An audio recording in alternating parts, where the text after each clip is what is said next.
it's okay for me to.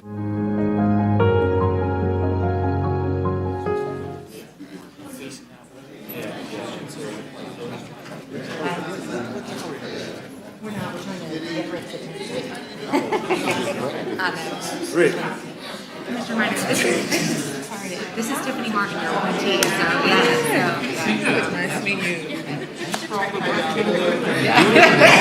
know, right? Okay. He's very excited. Try to be excited, but He's excited. We're excited.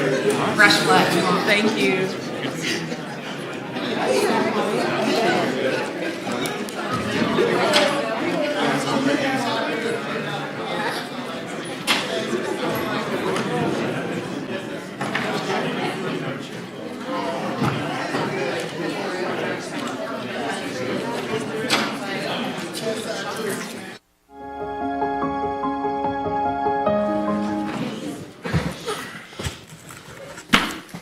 Good afternoon, everyone, and welcome to our Leon County Commission meeting for February 2024. It's great to see all of you all that are here. Great to see my fellow commissioners. And at this time, I would like to call on Commissioner Proctor to introduce our invocator and also lead us in the Pledge of Allegiance. Commissioner Proctor. Thank you, Madam Chair, Commissioners. We're very, very excited to be here today, this final Tuesday in the month of African American history. If staff can get some of this out of my microphone, I'd be grateful. School Board Member Jones, it's good to see you and all of you today. Very, very pleased that the Associate Minister of Bethel Missionary Baptist Church, Reverend Don Tolliver, is here to lead us in our invocation. Reverend Tolliver, if you would please come, and we ask that all of us would stand during the invocation.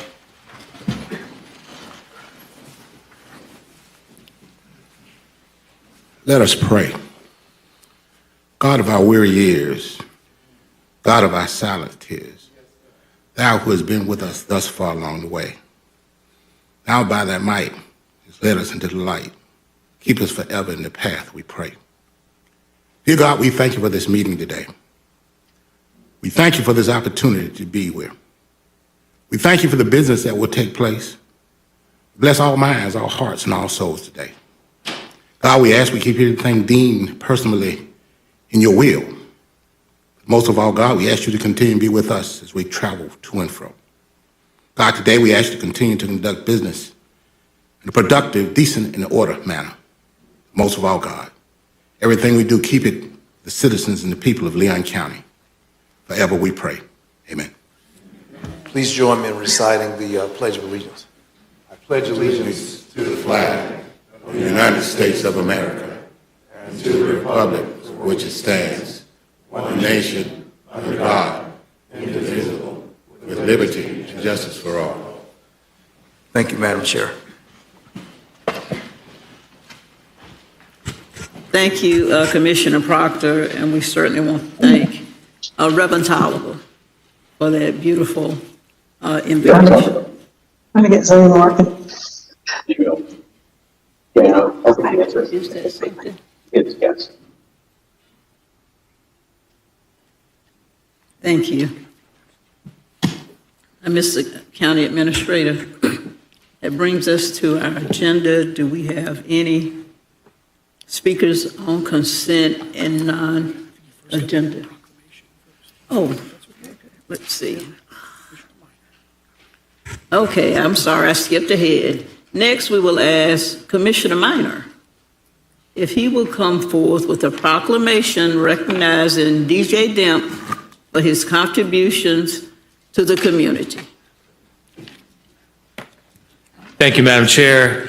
You know, Demp, I must admit that at first I didn't fully understand the extent of your contribution to this community over the last 27 years.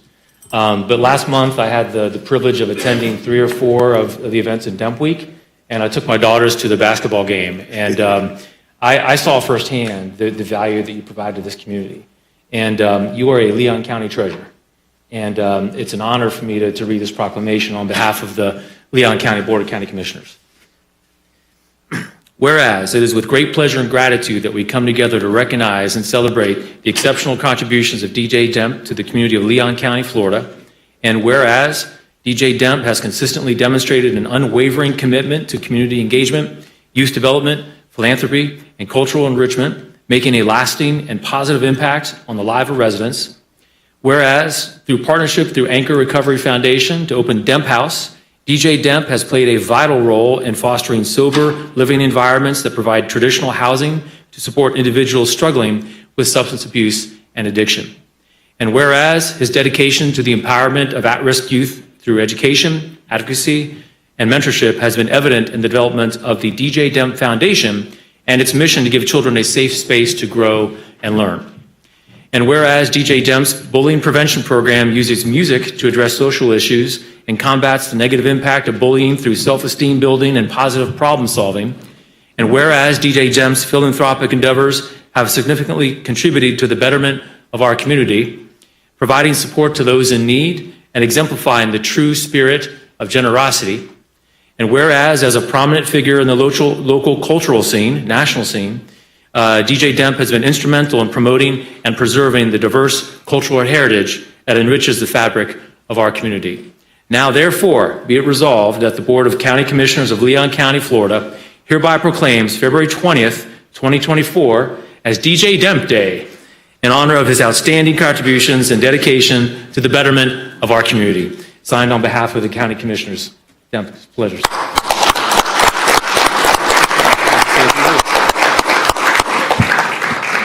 Oh, wow, this is such an honor, and I appreciate it. And man, I thank you for coming out to the events. I saw you, show up to a few of my events, and all of the commissioners who stood behind me and making sure that, that you were with me when I was going through the process. And I just want to say that everything that I've done to receive this, everything that I've done to be honored to receive this, I'm going to continue doing, as I've been doing for these past years that I've lived in Tallahassee. So I'm going to continue doing it and even elevating what I'm doing.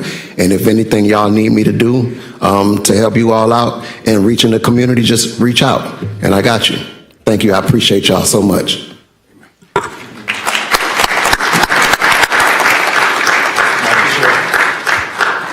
Madam Chair. Thank you, Commissioner Minor and DJ Demp. Commissioners.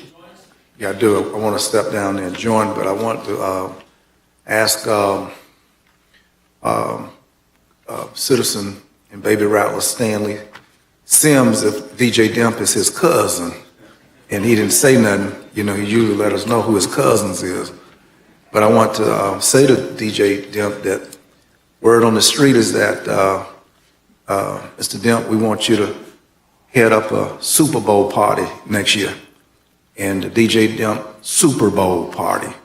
And I'm just putting it out there, well, I'm on my way down there to get one of them pics with you. Madam Chair.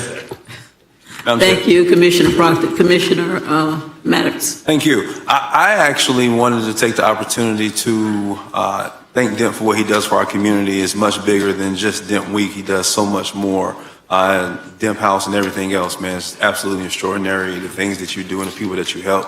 I also wanted to thank and give credit to Commissioner Minor and DJ Demp for Commissioner Minor taking the opportunity to have the experience so he can understand what exactly we put ourselves on the line for, and for him to come forward today and ask for that proclamation and present the proclamation, and the words that were in the proclamation speaks a lot to just the type of man the commissioner he is. Commissioner Minor, I really respect where you are and the time you took and the opportunity you took to learn who that man is, and really, really, really cherish what he's done for our community.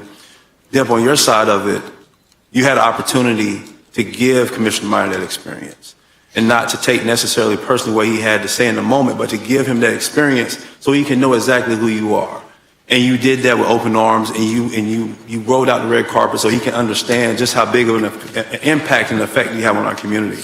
And that, in my opinion, is humbleness that every man needs. And so, bigger than any accomplishment that I think we've seen thus far, I think the way we were able to put two people together with different experiences that come to respect one another, and one given the experience come to respect everything that you've done, speaks a lot about the political process and about you too as men. So I appreciate, this is what I love for Leon County to be about and be like, whether you're from north side, east side, west or south, that we can come together as we did in this situation to really respect, love, and cherish one another as community members. So thank you, Madam Chair. Thank you, Commissioner Maddox. Are there any other commissioners? Madam Chair, Mr. Stanley Sims is, take note, he's back in chamber. Mr. Sims, we didn't know if this was your cousin or not, and DJ Demp was your cousin. Okay, it was one for the record. Okay. Thank you, Commissioner Broccoli, and I also just want to echo the sentiments of Commissioner Minor and the other commissioners, DJ Demp, for the positive impact that you've had on our children in this community, not just this year, but throughout the years. We appreciate Demp Week, and we certainly appreciate you and your commitment to making sure our youth have positive role models, and you've certainly been a positive role model. So thank you so much, and that resolution is clearly very well deserved on your part. So continue to do the good work in our community. If you need anything from us, you know how to contact us. Thank you. Thank you.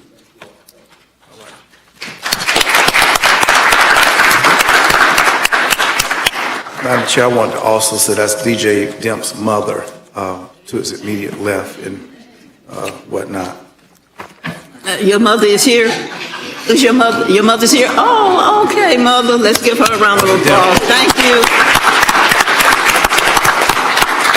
Thank you for raising such an amazing son. We appreciate you. Amen. Okay, now back to our agenda, commissioners. Mr. County Administrator, do we have speakers on consent and non-agenda items? Thank you, Madam Chair. Commissioners, good afternoon. We have one speaker on consent and non-agenda items, Michael McBride.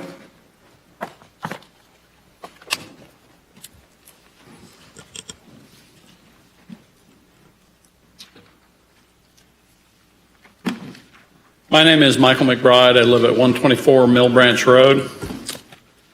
On March 28, 2010, my son, Connor McBride, was having an argument with his fiancée, Ann Gromere, at our house while we were away at spring break. As Ann drove away, Connor went back in the house, loaded my shotgun with one shell to take his own life, but then Ann came back in the house. In the ensuing interaction, Connor shot Ann. A week later, she died. Ann's parents, Kate and Annie Gromere, did not want to follow the status quo. They did not want retribution, they wanted answers. They purposely introduced restorative justice into the process. Simply put, restorative justice is a different way of doing things. This is important for you, our community leaders, to understand. It takes a community perspective to identify what harm was done, who was harmed, and how can the community work together to repair that harm.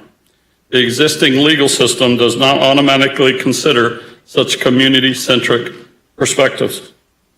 I'm not here today to educate you about restorative justice or expound on its benefits.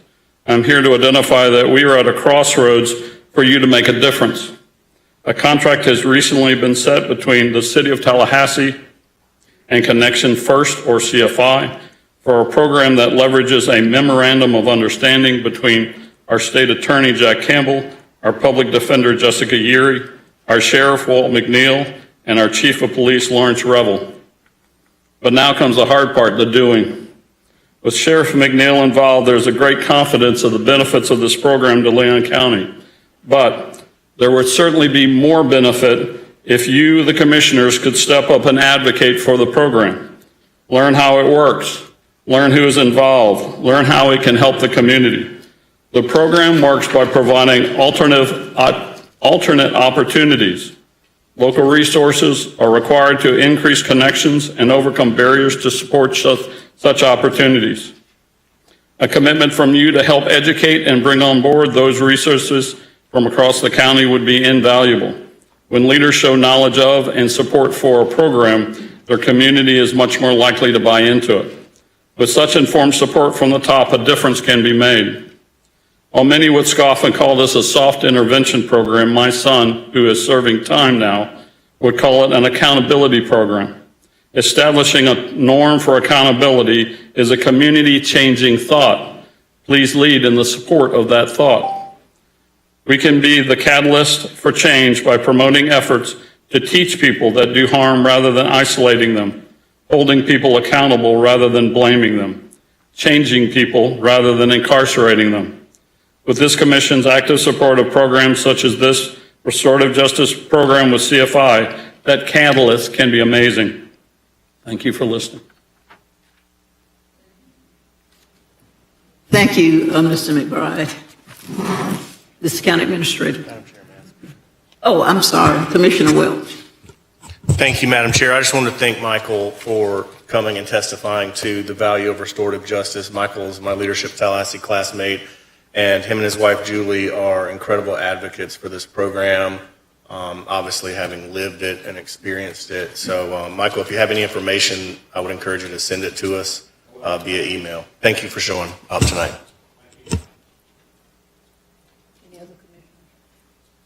Any other comment? Commissioner O'Keefe. Just thank you for coming, speaking up for that. And you'll be hearing from my office to find out more about this as well, because this is very important. Thank you, and we certainly appreciate you coming as well. I'm sort of familiar with restorative justice, interested in it, so we appreciate your presence here. Mr. County Administrator. Thank you, Madam Chair. As reflected in the revised agenda, items 6 and 11 have been pulled from consent. Thank you. Commissioners, I'd like to entertain a motion to accept the consent agenda with the exclusion of item 6 and item 11. So moved. Second. Thank you. It's been moved and second to approve the consent agenda, excluding consent agenda items 6 and 11. Any discussion? Hearing none, all those in favor, let it be known by saying aye. Aye. And I vote aye. Any opposition? Thank you. Mr. County Administrator. Thank you, Madam Chair. Item number 6 seeks the board's approval to accept funding in the amount of $218,400 from the Department of Health to provide first responder high-performance resuscitation workforce training to our EMS staff. With that, we are recommending options 1 and 2. Happy to answer any questions you might have. This item was pulled by Commissioner Proctor. Commissioner Proctor. Thank you, Madam Chair. Commissioners, I was curious as to what is a high-performance resuscitation. Chair. Yes, please, Mr. County Administrator. Thank you, Madam Chair. I'll ask Chief Abrams to come up. He can speak with some level of specifics relative to the program. But basically, this is the Department of Health who will provide reimbursement in the amount shown in this item to provide resuscitation, again, high performance, which I think has to do with, again, as the chief was explaining it to me, the neurology component of dealing with resuscitation. And again, Chief Abrams can do a better job than I in explaining it. Yeah, Commissioners, as you know, as outlined in your agenda materials, the board has a strategic initiative to improve medical outcomes and survival rates. And we do that through a number of ways currently. This is really the next layer of that in viewing how our resuscitation helps a person return back to home in the state they were in prior to that. So there's a lot of science that shows changing how we do that resuscitation initially will help do that. And this program offered by the Department of Health gives us a training and all the pieces and parts necessary to deploy that to the community. So the word resuscitates, what is the meaning? This is for individuals whose heart stopped, who need CPR. Okay. This is extra to resuscitate them back to having their heart beat and being discharged from the hospital. Okay, I just know of somebody who was dead. Jesus called Lazarus from the dead, but it had said high performance. And if you if you keep living and your heart beats, I thought all of that was high performance. So I was not clear on what a high performance versus a resuscitation was. On the 218, we have advanced monies for the state, or it seems that the state is giving us 218, and we're holding it, and we pick from their approved list of vendors. Is that good or bad? In compliance with their statement of work, and then they'll reimburse the county for the cost of that. Good. Okay, thank you.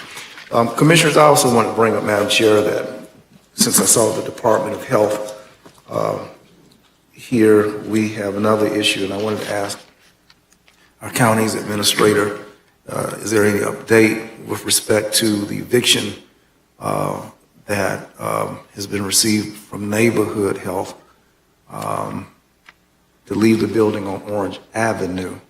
And the department is cherry picking what we do and what is done in this community, evicting some and establishing resuscitation services with others.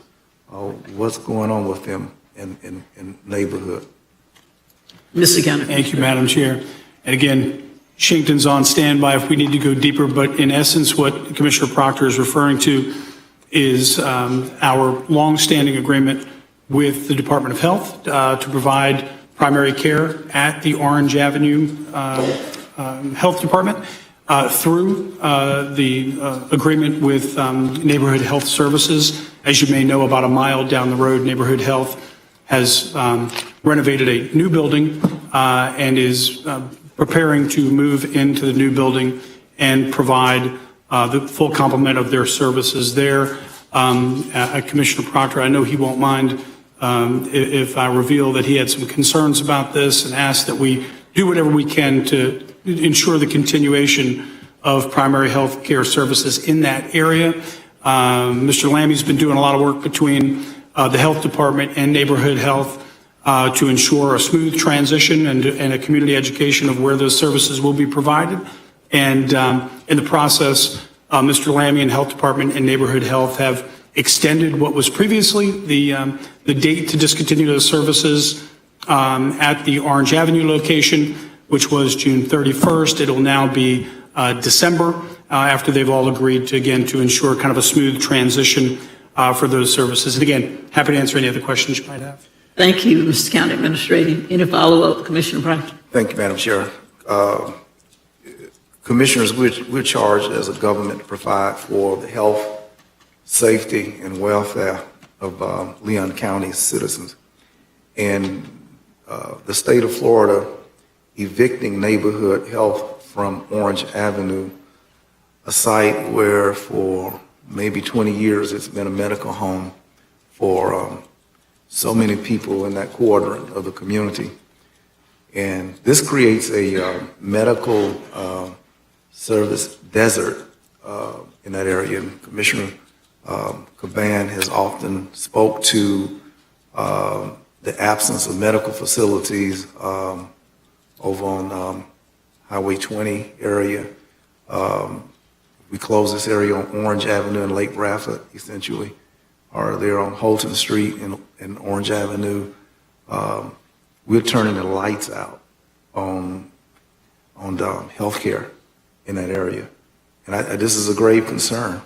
And it's my hope that we, our staff, can continue to fight for the antenna of Neighborhood Health and its footprint that already exists to remain. And that time and the dust that time brings will not cover the footprints of medical delivery. We need that. We have, I'm curious about what used to be the road, Florida Department of Transportation on Spring Hill Road, those buildings there that are empty, and other vacant properties which might serve as, if we're able to do something, Madam Chair. And I just don't want to I know how many people are going to be left destitute and without a medical home. They're going to be homeless. If not homeless, they're going to be medical homeless. And that's not good in these times. So if you're uninsured, you could go to neighborhood. But if neighborhood is not there and you're uninsured, that fosters a bad days ahead. So if our board would allow, it's an interest of mine. I've heard it articulated by the District 2 Commissioner that area lacks medical care. And I'm hopeful that we can assist in identifying a property for which they can continue to maintain operations in that area. So that's a recommendation, and with that, I'll move that this option 1 be adopted, staff's recommendation, and that with this recommendation that we continue to assist as we can to find options for neighborhood health to provide medical services in that quarter of the community. My motion. Okay, thank you, Commissioner Proctor and Commissioner O'Keefe. I'd just like to ask Mr. County Administrator a follow-up question in reference to neighborhood health. And I know the renovated new building there on South Monroe, are they timed for one to close and the other one to open? Is that the plan? Yes, and they're, again, like I mentioned, they're doing it in a very coordinated manner. But yes, and the board may recall, the board has an investment of about $500,000 in the new neighborhood health facility. And again, we've been working, and Mr. Lammy's been providing the lead to that, again, like I said, to ensure a smooth transition of those services. Thank you. Any other comments? Commissioner Minor, then Commissioner O'Keefe. Thank you, Madam Chair. I just had a quick question. So the motion was for option 1? Is that correct? I think in the documentation, our staff are recommending option 1 and 2 on page 93. I just want to make sure we are, and option number 2 makes sense to me as well. Is this, Commissioner Proctor, did we purposely leave option 2 out, or? Okay, the recommendation says option 1. I'm sorry. Yep, One and option two. 1 and 2. Okay. All right. On page 93. Well, I think on the first presentation, it presents options 1 and 2, and then we get the background, the analysis, and then our options 1 through 5, and then the recommendation is option 1. Yeah. Yes, sir, I see that on page 95. If you go to page 93, it looks like option 2 is a necessary part of this agenda item.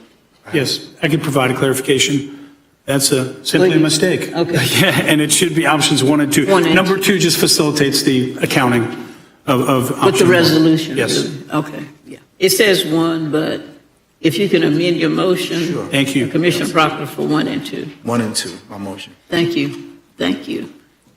It's been moved and second to adopt options 1 and 2 as recommended by staff. Any other comments? Yes, Commissioner O'Keefe. Thank you, Madam Chair. And thank you, Commissioner Proctor, for highlighting this. Separate from this motion, I'm just going to plant a seed for us.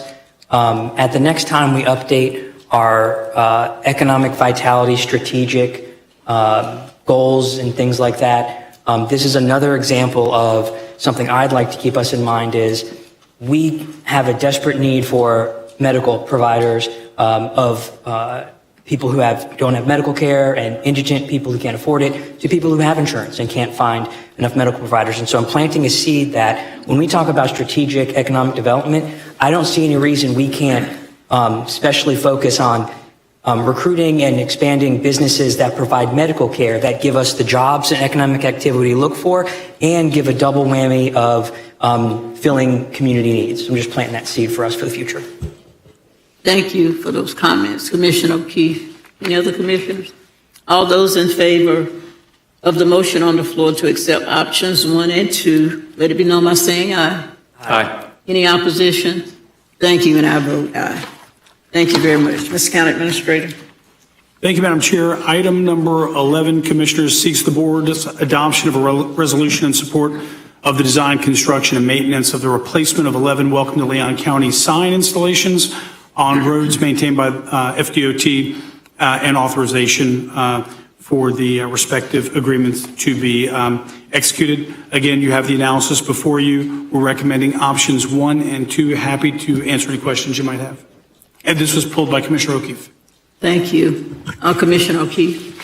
Thank you, Madam Chair, and thank you, Mr. Administrator. At the time I pulled this, the costs seemed unreasonable, but just before the meeting, the county administrator provided some detailed information that made them more understandable to me. And so I move staff recommendation options 1 and 2. Second. Thank you, Commissioner Proctor, for comments. Thank you, Madam Chair. I thought too that the per cost to redeem an acknowledgement of this being the state's capital was pricing. What I'm unclear of is that this is, the money is going to be plucked from the Tourist Development Council. And as a member of the Tourist Development Council, I was unaware that we were making this expenditure. And I'm just pondering, how did we come to the Tourist Development Council, because we've not seen it as a board. Mr. County Administrator. Yes, not uncommon at all for this type of expense to be paid for through this account. I'll just remind the board that the board is entirely responsible for this account and the TDC is not. And so this is not uncommon for us to make this recommendation. Funding is available, appropriate expenditure for these purposes. Again, happy to answer any questions that the board may have. Well, Thank you, Mr. County Administrator. Commissioner Proctor. thank you, Madam Chair. Aside from that little bit that we were unaware, I was unaware, there are times when our little piggy bank at TDC gets taken advantage of unbeknownst to us. And this is another one of those incidents to me. And then I say, this to me is a cost that FDOT or somebody like that should pay.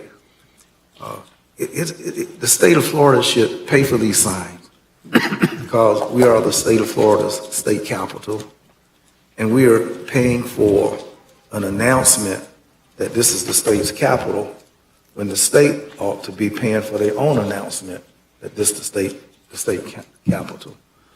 So I don't get it why we got to tote this water for the state of Florida.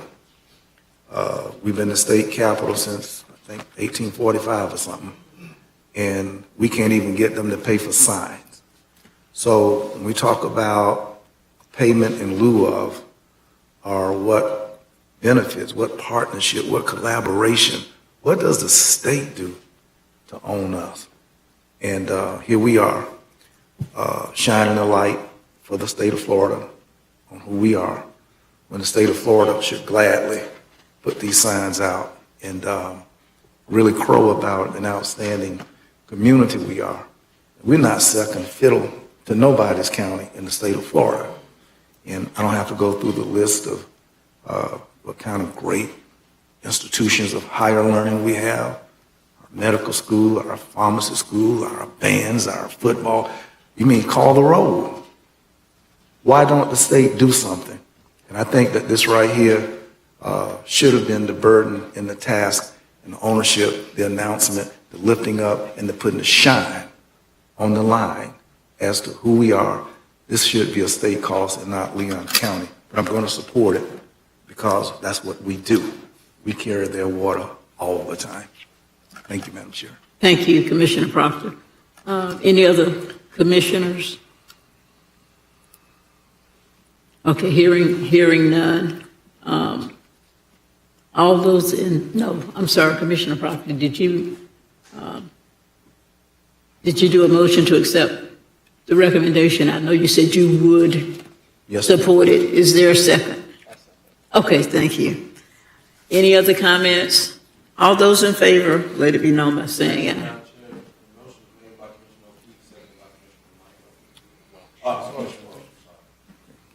Okay.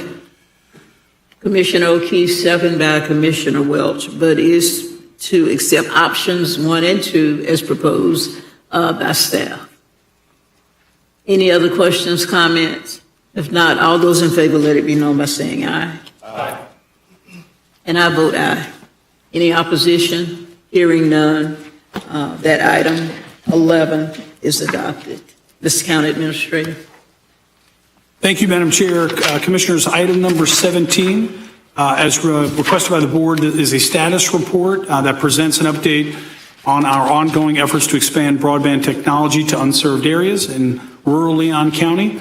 Importantly, Commissioners, this update includes details on 3 state grants awarded to Comcast totaling $6.5 million of their to support their $15 million project to expand broadband in areas across the county. In a few moments, I'm going to turn it over here to Keith Bowers, our Director of OEV, who will tell you a little bit more about these investments to expand broadband service in our community. But Commissioners, you may recall that broadband expansion is also a state and national priority. Locally, OEV coordinates this effort and serves as a local lead to the Department of Commerce's Office of Broadband. Together with the state, OEV works to expand broadband services to rural areas by connecting internet service providers, such as Comcast and others, to state and federal opportunities for grant awards. This status report includes an update as requested by the board on federal efforts as well to grow the radio spectrum access, a technology that enables this broadband. And with that as an introduction, Commissioners, I'm going to hand it off to Keith Bowers for an update. All right. Thank you, Mr. Administrator, for giving OEV an opportunity to provide an update on the combined efforts of the community stakeholders to expand broadband services throughout Leon County. We're pleased to report that Comcast was recently awarded $6.5 million to expand broadband in unserved and underserved areas in Leon County. As you may recall, the Board of County Commissioners directed OEV to lead the county's broadband expansion initiative in 2021. And since that time, OEV has formed and led the Local Technology Planning Team, or the LTPT. The LTPT has been instrumental in developing the Leon County Broadband Strategic Plan that was approved by the Board of County Commissioners in March of 2022 and was subsequently submitted to the state in June of 2022 and approved by the state that same month. The LTPT was established in 2021 again. The LTPT is comprised of a cross-section of community stakeholders who have a vested interest in the expansion of broadband services throughout the community. As you can see, there are a number of folks that have been working in this effort, and it includes healthcare providers, educational institutions, internet service providers, and all 3 chambers of commerce. The benefits of broadband are far-reaching in that fast, reliable internet access increases connectivity, enhances communication, fosters economic development, facilitates telemedicine, and allows for quick dissemination of information during emergencies. The FCC has categorized the service received into 4 distinct categories: served, unserved, underserved, and no service. One of the first roles of the LTPT was to delineate the areas in Leon County categorized as unserved. By and large, these unserved and underserved areas are outside of the urban core and city limits and are in incorporated rural areas of Leon County. On this map, the unserved and unserved areas are delineated by a magenta border here. Working in conjunction with the county, the LTPT and OEV collaborate with the internet service providers to pursue all state federal grants with the goal of ensuring that all residents and businesses in Leon County have access to reliable, high-speed broadband internet access. Our efforts have resulted in the awarding of 2 of 3 grants our partner internet service providers have applied for. And The grants we've received thus far was the Broadband Opportunity Program, which was noted that Comcast received $6.5 million. And when you look at the total investment that Comcast will make with the expansion, it exceeds $15 million. And then also, another internet service provider, Conexon, received $2.3 million through the Rural Digital Opportunity Fund in 2020. And they have a plan to cover over 1,300 households with internet access. Here's the map that depicts the areas that will be serviced by Comcast, noted there in green. In round one, Comcast was awarded $236,000 to extend broadband services in the area south of Cheers. In the second round of the Broadband Opportunity Program, announced 2 weeks ago, Comcast received $3.2 million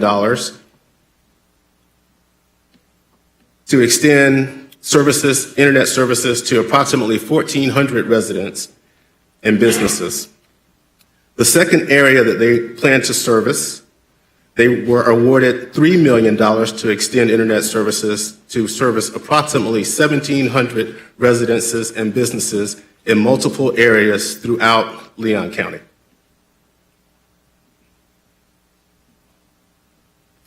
Conexon is an internet service provider that generally partners with electric co-ops to provide fiber internet access. As mentioned, Conexon was awarded $2.3 million of federal funds from the Federal Communications Commission in an auction, and they plan to service 1,341 homes in Leon County by 2023. Conexon is currently working to establish partnerships with rural co-ops, and they have conducted an analysis of the area that the grant will cover and have planned to meet with electric co-ops that are present in those areas to see if there are any partnership opportunities. And here's a map of the areas that Conexon have included in their application to cover in Leon County, depicted in blue.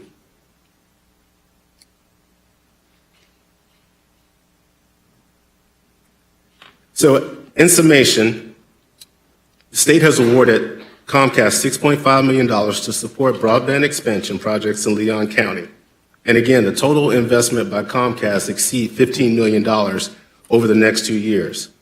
Construction is expected to begin as early as June 2024, expanding broadband services to over 3,000 households across Leon County.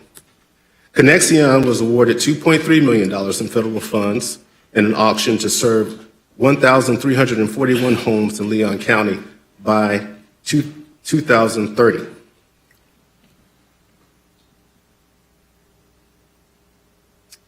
So, what's next? Well, although we're happy to provide that information and highlight the awards that were received by Conexon and Comcast, we're just getting started. The LTPT will remain engaged in the identification and pursuit of grant opportunities as they become available. The Broadband Equity Access Deployment Program, or BEAD, is expected to roll out in the fall of this year. Another exciting initiative on the horizon, as Commissioner Proctor pointed out, is the Biden administration's plan to grow radio spectrum access. So the National Radio Spectrum Strategy was announced in November of 2023 by the Biden-Harris administration. You'll find a more in-depth analysis of this item in your agenda that you have before you.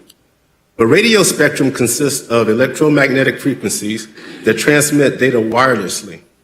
Current users of the spectrum include radio broadcasting, television broadcasting, mobile communications, satellite, Wi-Fi, and Bluetooth. Currently, there are no funding opportunities, and the FCC has plans to conduct a 2-year study and is working on developing an implementation plan. OEV and the LTPT will continue to monitor the advancement of this initiative. And with that, I'd like to thank our internet service providers who are in the room with us today. Mr. Carl Meyerhofer from Connexion and Stephanie Bowden from Comcast Cable.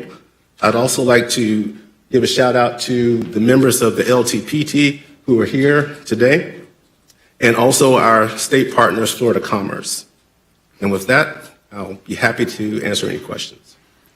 Thank you, Mr. Bowers, for that in-depth presentation. We might want to call up some of those representatives in a minute, but right now we do have some speakers on this item.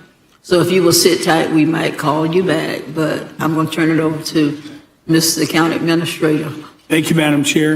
And those speakers are representatives of our providers. First up, Stephanie Bowden.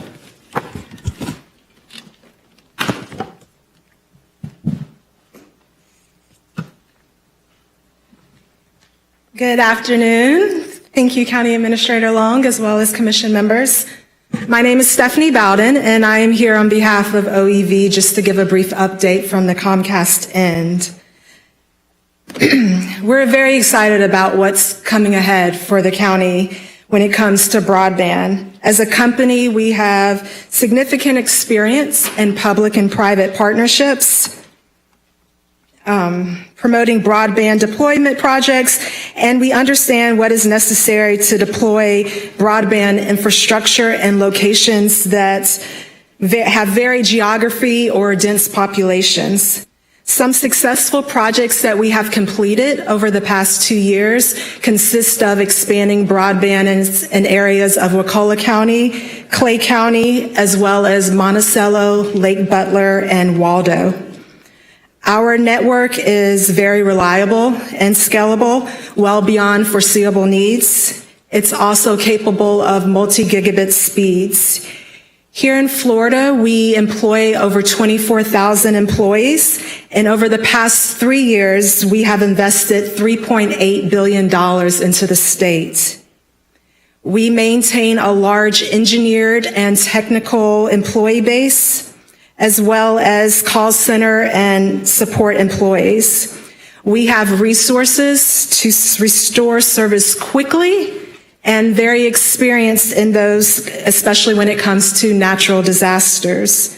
Since 2011, we have launched the nation's largest broadband adoption program, connecting over 10 million low-income Americans to internet service through our Internet Essentials program, and that's around 1.68 million residents in the state of Florida.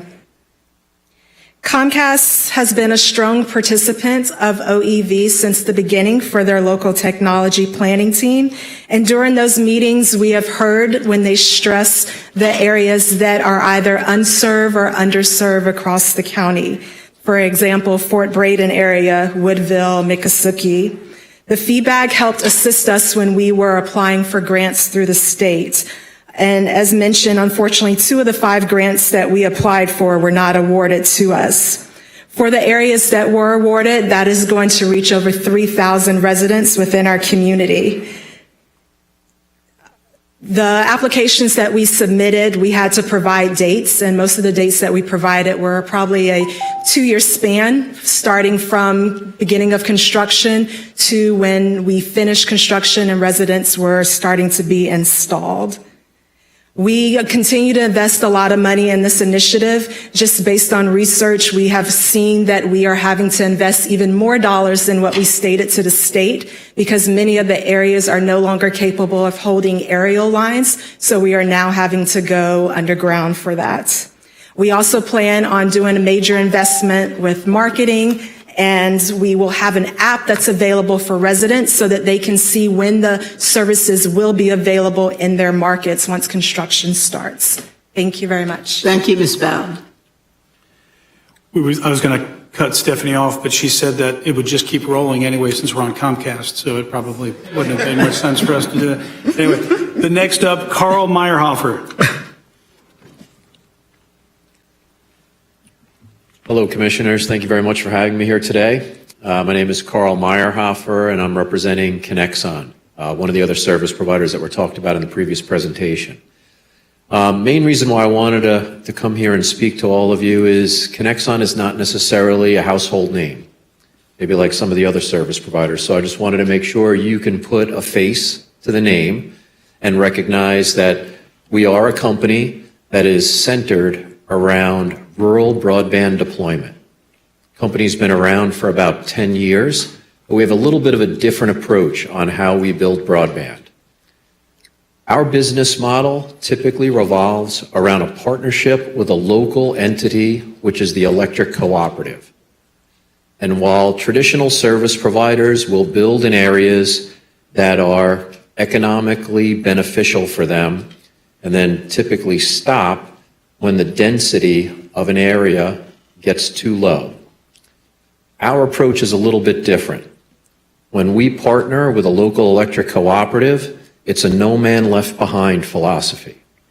We build to every member, every residence, fiber, same speed, same pricing to everybody.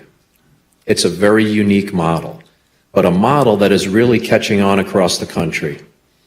We are working currently with about 80 electric cooperatives across the country, and here in the state of Florida, we've reached partnership agreements with 5 co-ops, and we have Rural Digital Opportunity Funds, which was mentioned in the presentation, that spans across the entire panhandle. So our ultimate goal is to build rural broadband across the entire northern panhandle, serving every electric cooperative member in that footprint. And that span, right now we have an agreement with Escambia River at the very tip of the panhandle, and we have agreements all the way through the Big Bend to Tri-County Electric, Swanee Valley, and Central. We even have a project going on in southern Florida, which is Glades Electric Cooperative. So our goal is to create an entire network across the entire northern part of the panhandle, satisfying all of our RDOF obligations, while also providing very affordable, high-speed fiber broadband to every resident who's in an electric co-op footprint. It's a very unique model. The other thing that I'll mention is this is also affordable broadband. The packages that we offer are kind of like a no-nonsense, $49.95, symmetrical 100 megabit, $79.95, symmetrical gigabit, $99.95, 2 gigabit symmetrical. So not only is this broadband that is highly reliable, high speed, it's the same price across our entire network, no nonsense broadband. Any questions? Thank you, Thank you. Mr. Mendenhopper, for that report as well. I understand we have no more speakers on this item. We have a recommendation from staff for option 1, and I'd like to entertain a motion, and then we'll have commissioner discussion. Commissioner Welch. Thank you, Madam Chair. I move staff recommendation. Thank you. Is there a second? Commissioner Minor. Thank you. Discussion. Commissioner Welch. Thank you, Madam Chair. I just want to thank our staff at OEV, Keith, and the planning team. The news last week of Comcast's award was welcome.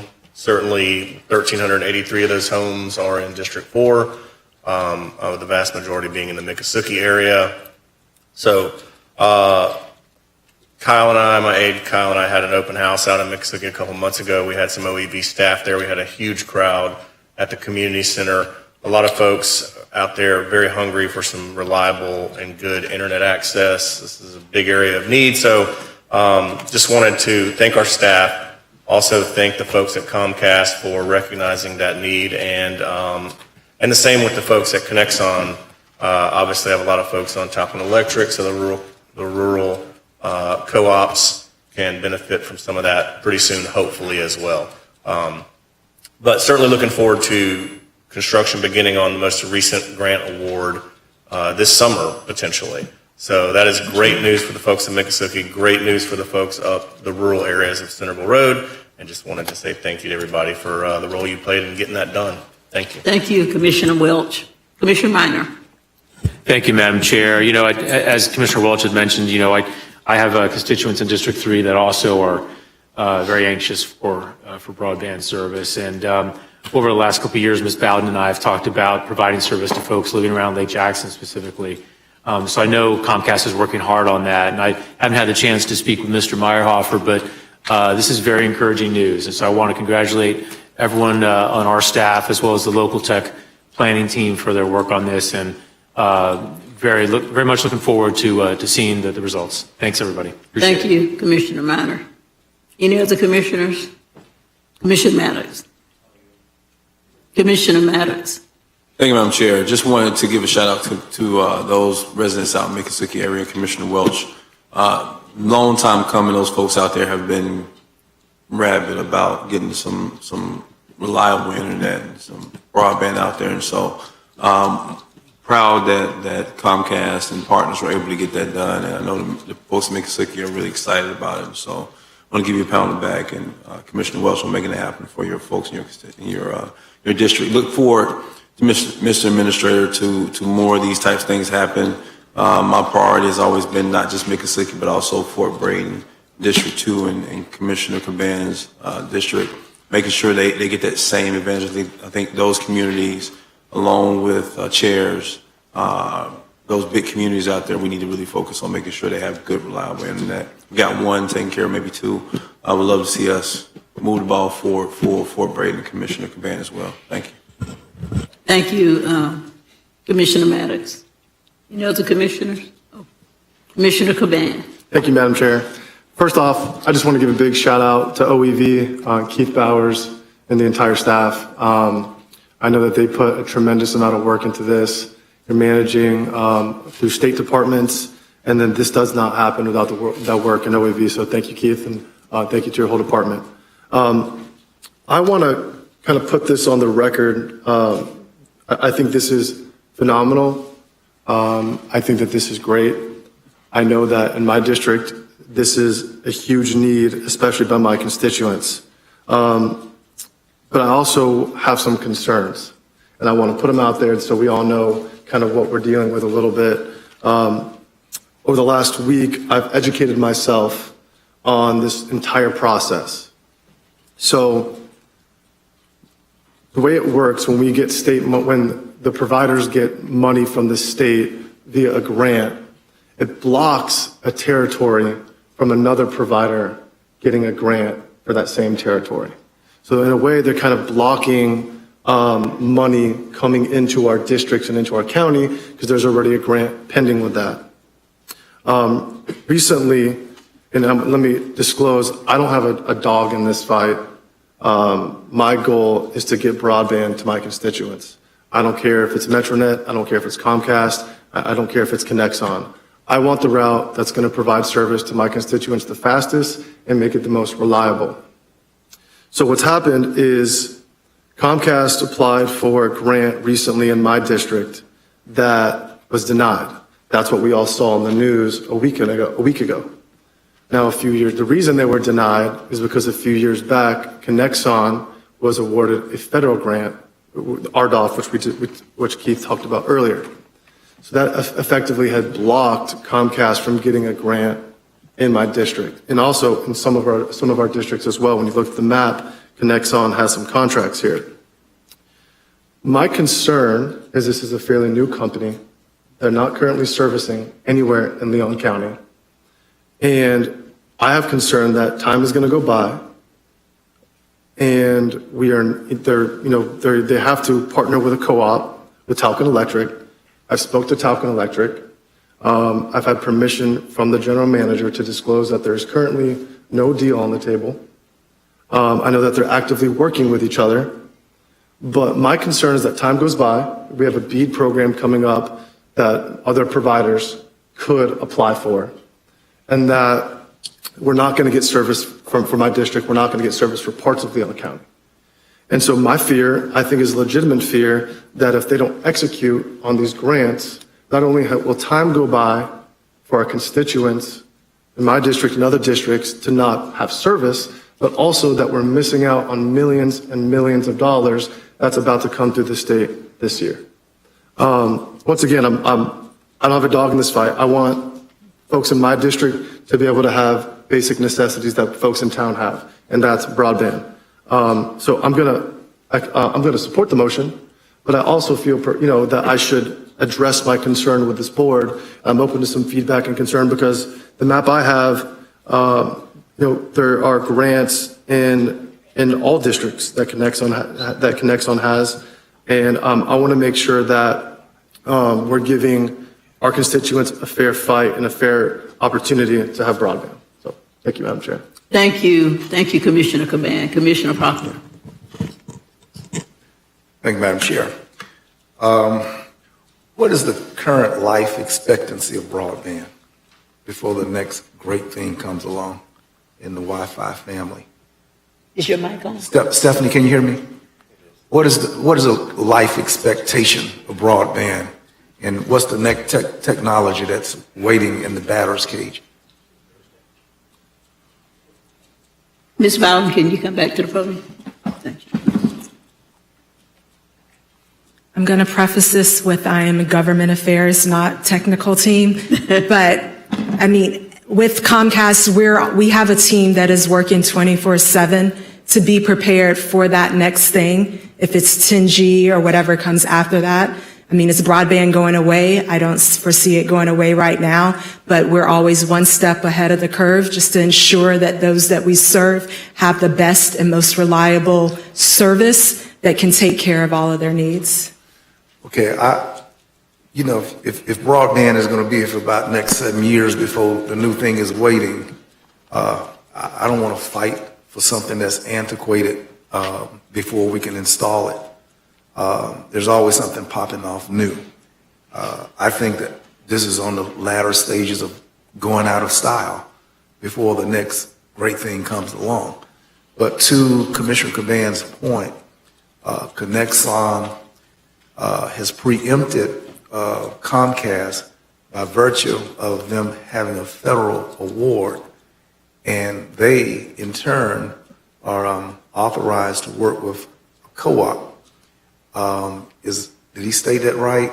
Did I understand it correctly? That you were effectively barred from areas that are shaded in pink.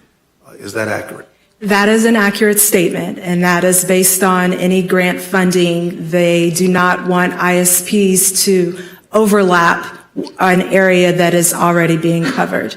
Yes. So since Comcast is already here, a lot of cable, a lot of capacity, a lot of infrastructure is laid, and we're working with a co-op that has not laid anything, is not in that area, that's not their specialty. We're really going to stay behind and not catch up working with a Connexon or some company that's working with a co-op that is not contemporary. We're not going to get nowhere on this, on broadband. Maybe our effort should be to the next big thing, because is Connexon here? Can I ask a question? Sir, what is y'all's game plan with Talquin? And Talquin don't have nothing going on, so what's your infrastructure game plan? Sure. Yeah, so let me just make sure this gets clarified. We don't have to have a partnership with Talquin. It's in the community's best interest to, but we don't have to. We can install broadband just the same as Comcast does today. So I just want to make sure that that's clear, okay? We provide the local electric cooperative with an opportunity, and that opportunity is to participate in this broadband project. They can decide to participate or not. If they decide not to participate, then we will deploy in the same manner that traditional ISPs deploy in. So this is really more of an opportunity for the rest of the community, because traditional ISPs will build only where they get grant funding. That's not our strategy. Our strategy is a ubiquitous deployment across a large area that reaches everybody. It's a completely different type of strategy. That requires a partnership with a cooperative. If we do not receive a partnership with the cooperative, then we will build and honor our RDOF commitment the same as if any other ISP received funding. Wouldn't that cost, if you have to take the latter approach, multiply the $49 a month, and if you got to lay new infrastructure and build all of that, our price for the consumer is going to... Stays the same. How's that? Because there is no embedded broadband infrastructure with the electric utility today. So the cost of deployment, you're running a new fiber cable, whether there's a partnership with the cooperative or not. How much time would your partnership with the existing cooperative save you and make faster the life and delivery of It's significant. It's significant in the speed of deployment, yes. I heard Commissioner of District 2, my colleague, Commissioner Caban, indicate there's been no conversation. There has been a conversation. What did you say, Caban? There's no agreement on the table. There's been conversation, but there's no agreement. Okay. How can we expedite or help you all to achieve an agreement, sir? So we're working through the typical process that we do with other clients of ours, and that is to put forth a study that gives the cooperative a financial opportunity to participate in this project. So we're at the stage right now where we have that presentation ready, and we are currently scheduling the presentation with the executive team at Talcott. I think Commissioner Caban has a question, and then I'll ask my question after his question. Commissioner Caban. Thank you, Madam Chair. I was trying to wave you down, but you were... I'm sorry. It's okay. Out of all the cooperatives that you guys do business with, how many of them, I'm sorry, let me rephrase the question. Out of all the counties and regions that you do business with, how many of them have you not come to a deal with where you had to lay the foundation yourself? We have only had one cooperative not participate today in a partnership agreement, where we are now deploying in that cooperative footprint on our own, just like any other ISP would. But the business opportunity for the cooperative is significant. So we have only had 1 out of 80 projects that we have right now where the co-op has chosen not to participate. Do we have your commitment to where if you do not do a deal with the cooperative, that you guys will lay the foundation and do the work yourselves? Yeah, we have an RDOF commitment that we're going to honor. So no matter what, you guys are committed to fulfill your RDOF in my district? That's correct. Okay, thank you. Madam Chair, if I might follow up. Please. Yeah. Y'all is a private company, is that accurate? Yes, we are. And somehow do you have governmental preemptive or governmental status, something like the railroad, that you can lay that without a permit, or you can lay that notwithstanding? We've got pipelines coming through this community, and the pipeline laying companies tend to have some kind of immunity. Our voices don't matter, the city's voice don't matter. They get a federal pass-through empowerment.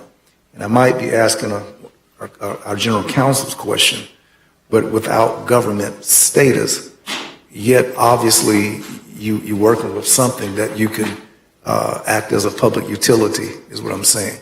What is your power in that regard? Do you have some imprimatur of governmental empowerment like the railroad or public utility? No, we are not a utility.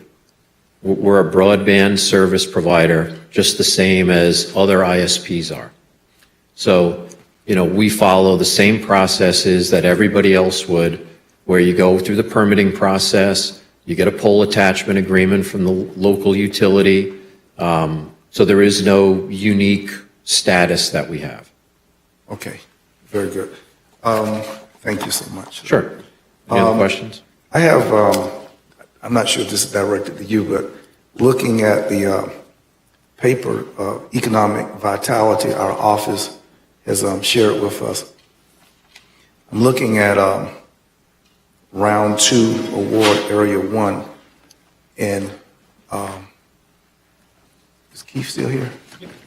Oh, okay, I'm sorry.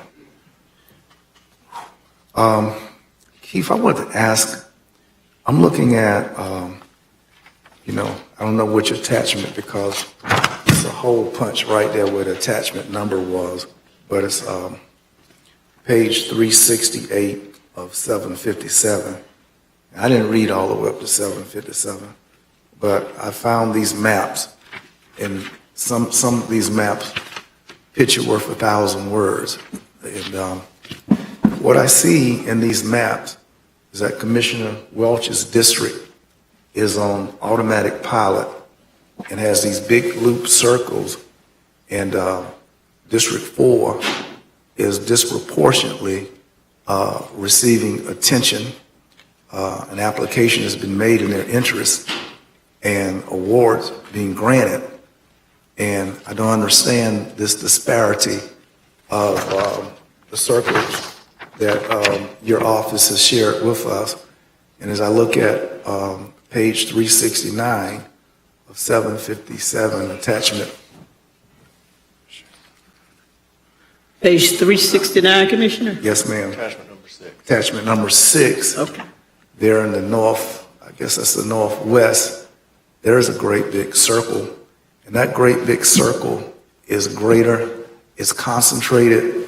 And what we have in the south side is 1, 2, 3, 4, 5, 6, 7 little circles and a larger circle south of Tram Road, which, so over in Commissioner Caban's district, on page 368, that's District 4, that's Miccosukee, there's a great big circle. It looked like you all are favoring to me, just looking at circles. And then on the east side, on page attachment 4, which is page 367, there's a itty bitty little circle, baby circle, right there for, I guess, some significant and special people. Please help me to understand. Oh, and I missed page 370, which is the north. Way up Meridian, Thomasville, I mean, all of that area looked like all the way to the Georgia line. Why is there favoritism and far more green lines spaced out for these areas? And Stephanie is holding her hand up as if I'm colorblind. Stephanie, before you jump in it, Keith, Stephanie Bowden has her hand up. Okay. I just wanted to speak right quickly. The map that Keith provided earlier, the OEV requested a detailed map from Comcast, but due to proprietary reasons, we cannot provide a detailed map of our plants. What we did provide, which is similar to what they were able to access, was a map that just showed the awarded areas.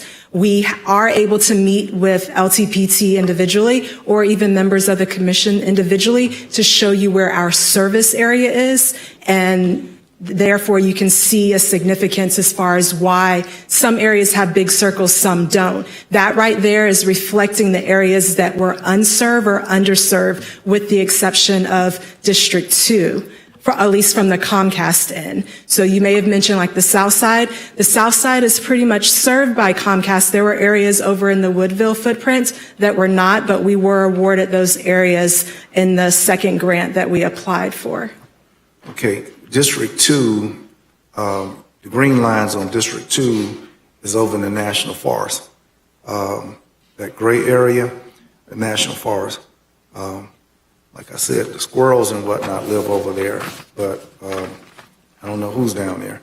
But so this is not on your letterhead. This is on Office of Economic Vitality, and that's why they gave us this information.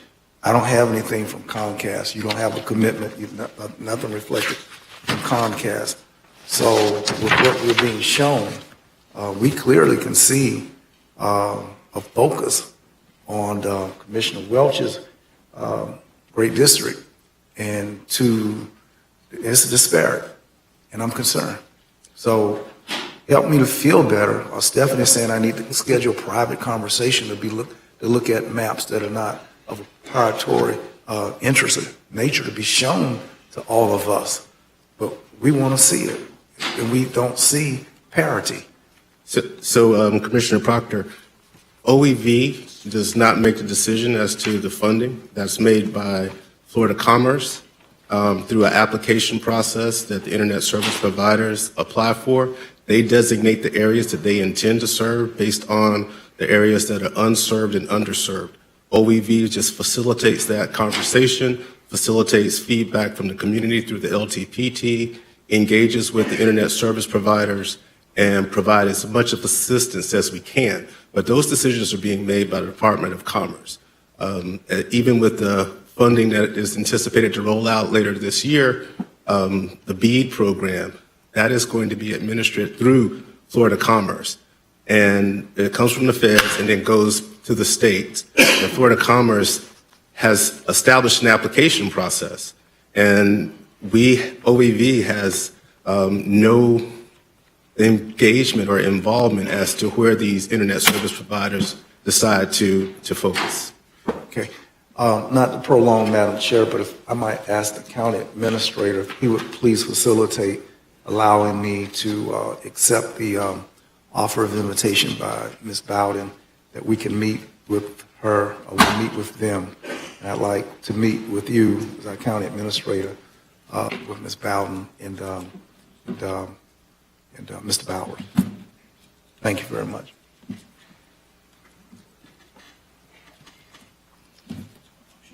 I think you agree we don't really need a motion. Thank you. Any other comments from commissioners? Mr. Bowers, while I have you there, looking at your analysis, it indicated that work in these underserved areas would expected to begin this summer. It said June 2024, and that's Right. pretty much in the Miccosukee, in those areas, Miccosukee and Chairs areas. Yes, that's correct. Oh, okay. And we don't have a projected date beyond that. Not from Comcast nor Connexion, not that we have been made aware of. Ms. Bowden may have some more information available. Thank you. Well, I just want to commend you and your staff, as well as our county administrator and staff, for working on this. I know there are some questions and some issues, but I think it's a win-win situation for many of our citizens, our constituents. We've had representatives from the Chairs, Miccosukee area come and literally beg us for assistance. And I know it's affected their ability to communicate and their children's ability to, do their homework and what have you. But they've come right here and appeal to us to do what we can. And I appreciate you all having worked on this and brought this report to us. So there will be some very happy constituents. I'm excited about what will happen, but of course, there are some concerns, and I know that the county administrator, you all will keep us advised Yes, in those other areas as well. And our goal is to, again, ensure that every citizen in Leon County has access to reliable, high-speed broadband connectivity. So we will continue in that effort.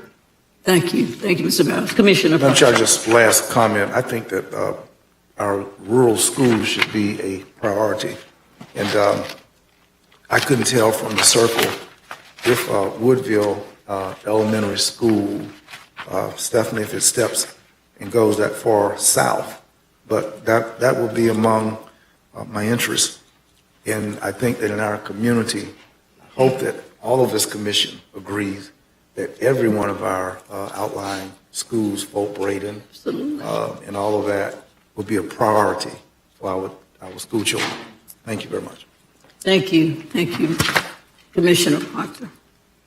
Okay, hearing no other comments, all those in favor of accepting the report and the recommendation from staff, let it be known by saying aye. Aye.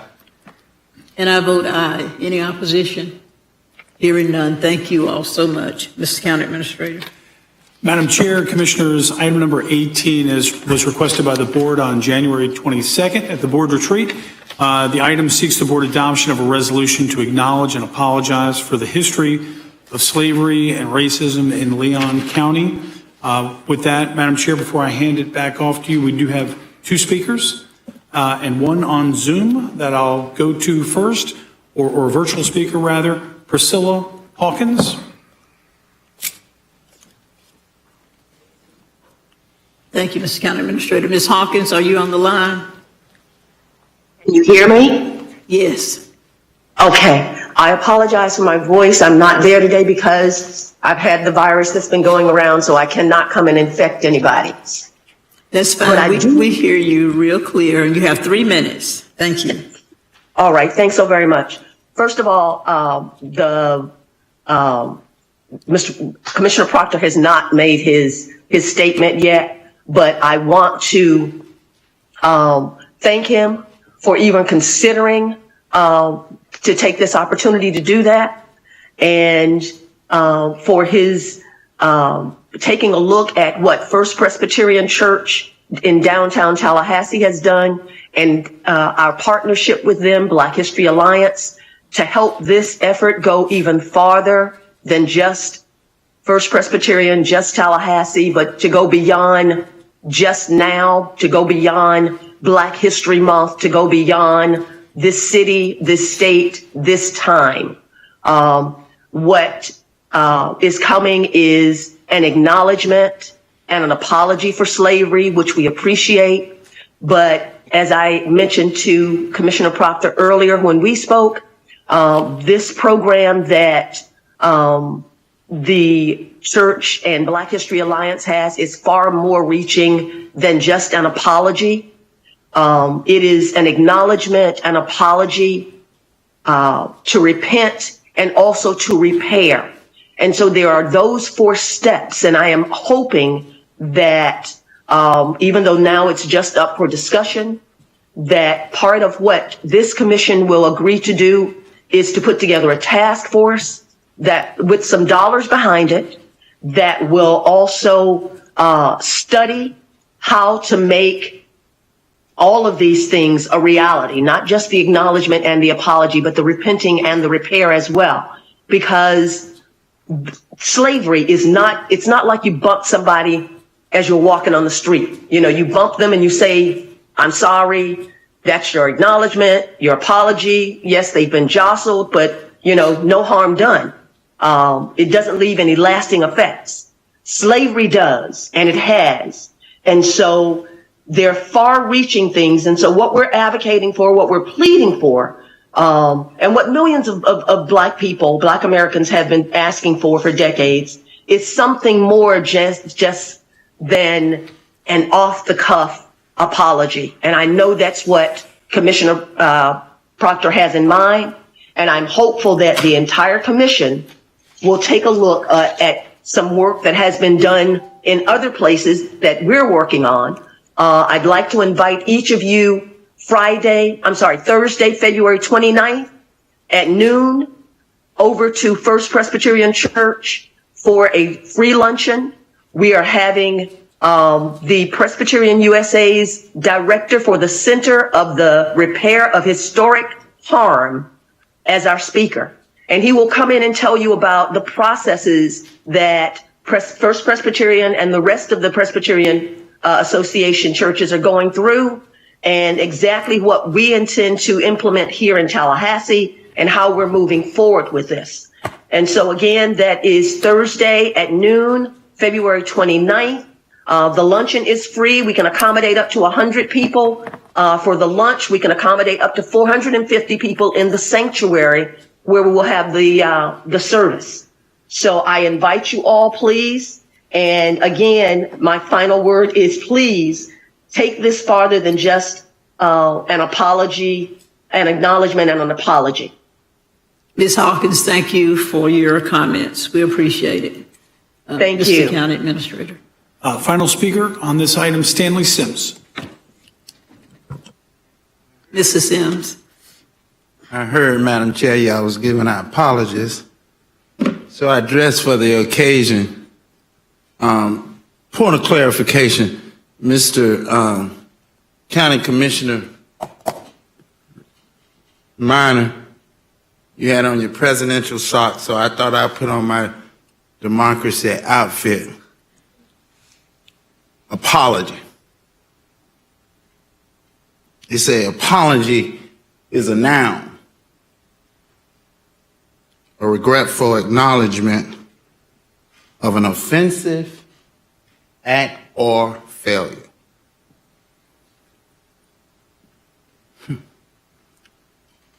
My grandmother had about an 8th grade education, but a PhD in life, Commissioner Cummings. And the other day I ran into Dr. Sermon, Janet Sermon, my health teacher from Lucin Moulton. And Mr. O'Keefe, I ran up to her and I hugged her and I said, I want to thank you for everything that you tried to give me that I seemed like I didn't understand how to receive. And she turned around and she hugged me. An apology. Black history was different at Lucin Moulton, and this young lady here would tell you. You couldn't come in our classes, Madam Attorney, in 3rd grade and talk about Martin Luther King and Rosa Parks, because Miss Miles didn't play that. Not that. So around 5th grade, I'll never forget this, we were talking Black history, and one of our classmates, our classes were small, isn't that right? And they said something offensive about white people. And I remember the teacher shut it down quickly and said, Black history is not a black thing. She said the word Quakers. I'll never forget this because she made us go across the street to Dr. Eaton. She said, white people, Black history is white history too, because we could have not have gotten this far without white folks. And they were offended as well. They were hung like blacks, persecuted like blacks. But my final 30 seconds, if you just give me a few, it ain't over. In Quincy, in 1971, 5 men were accused of murdering a deputy by the last name of Donald Rowe. He had an all-white jury. He was represented by the #1 civil rights leader that has gone on, but his son still represents today. His name was Dino Kitchen. I say your name, a white man, a Quaker that contributed to the advancement of black people. So I accept your apology with gladness, but I want to accept it with the understanding that it's not an apology to just black people. We didn't get to where we are today by ourselves. You guys helped me, and I thank you. Thank you, Mr. Sims, Mr. County Administrator. That concludes our speakers, Madam Chair. Thank you, Mr. County Administrator. I would like to entertain a motion, Commissioners. Madam Chair, I move option 1. Thank you. Is there a second? Thank you. Commissioner Proctor. Thank you, Madam Chair. In 1860, Leon County's population, it's my understanding, 5 years before the conclusion of the Civil War, 1 year prior to the commencement of the Civil War, our population was 73.9% slaves occupied the county. So for every 4 people in Leon County, 3 out of 4 were slaves, 1860. I want to thank the County Commission for this gutsy step forward. In that it's no wonder that most African Americans ain't half crazy. From the generational to intergenerational suppression, oppression, repression, and pressure upon the lives continuously of each generation. Went out to the graveyard on Sunday to give an interview about this. And I drove all across the Greenwood Cemetery where my great-grandparents are, my grandparents are, and so many other people whose names and families. They would not know the words of a county commission comments of apology for the limitations placed upon their lives. But I wanted to make sure that I placed myself in connection with that past. But this is symbolic to those people laying in the graveyard. But it's meaningful to the people who are alive. And it's a significant statement in the bicentennial year of our county. And it's a statement to the future and those who have yet to arrive to know that what we're saying here today is that we're throwing down the gauntlet for a fresh, a new beginning. That we recognize what our county has been. And even conjunctively with the Presbyterian Church, which I salute, celebrate the moral clarity, the moral seasoned voice of their apology statement. And to say that they worship in a building built by slaves almost seemed contradictory to people who worship, people who are Christians. But it was what it was.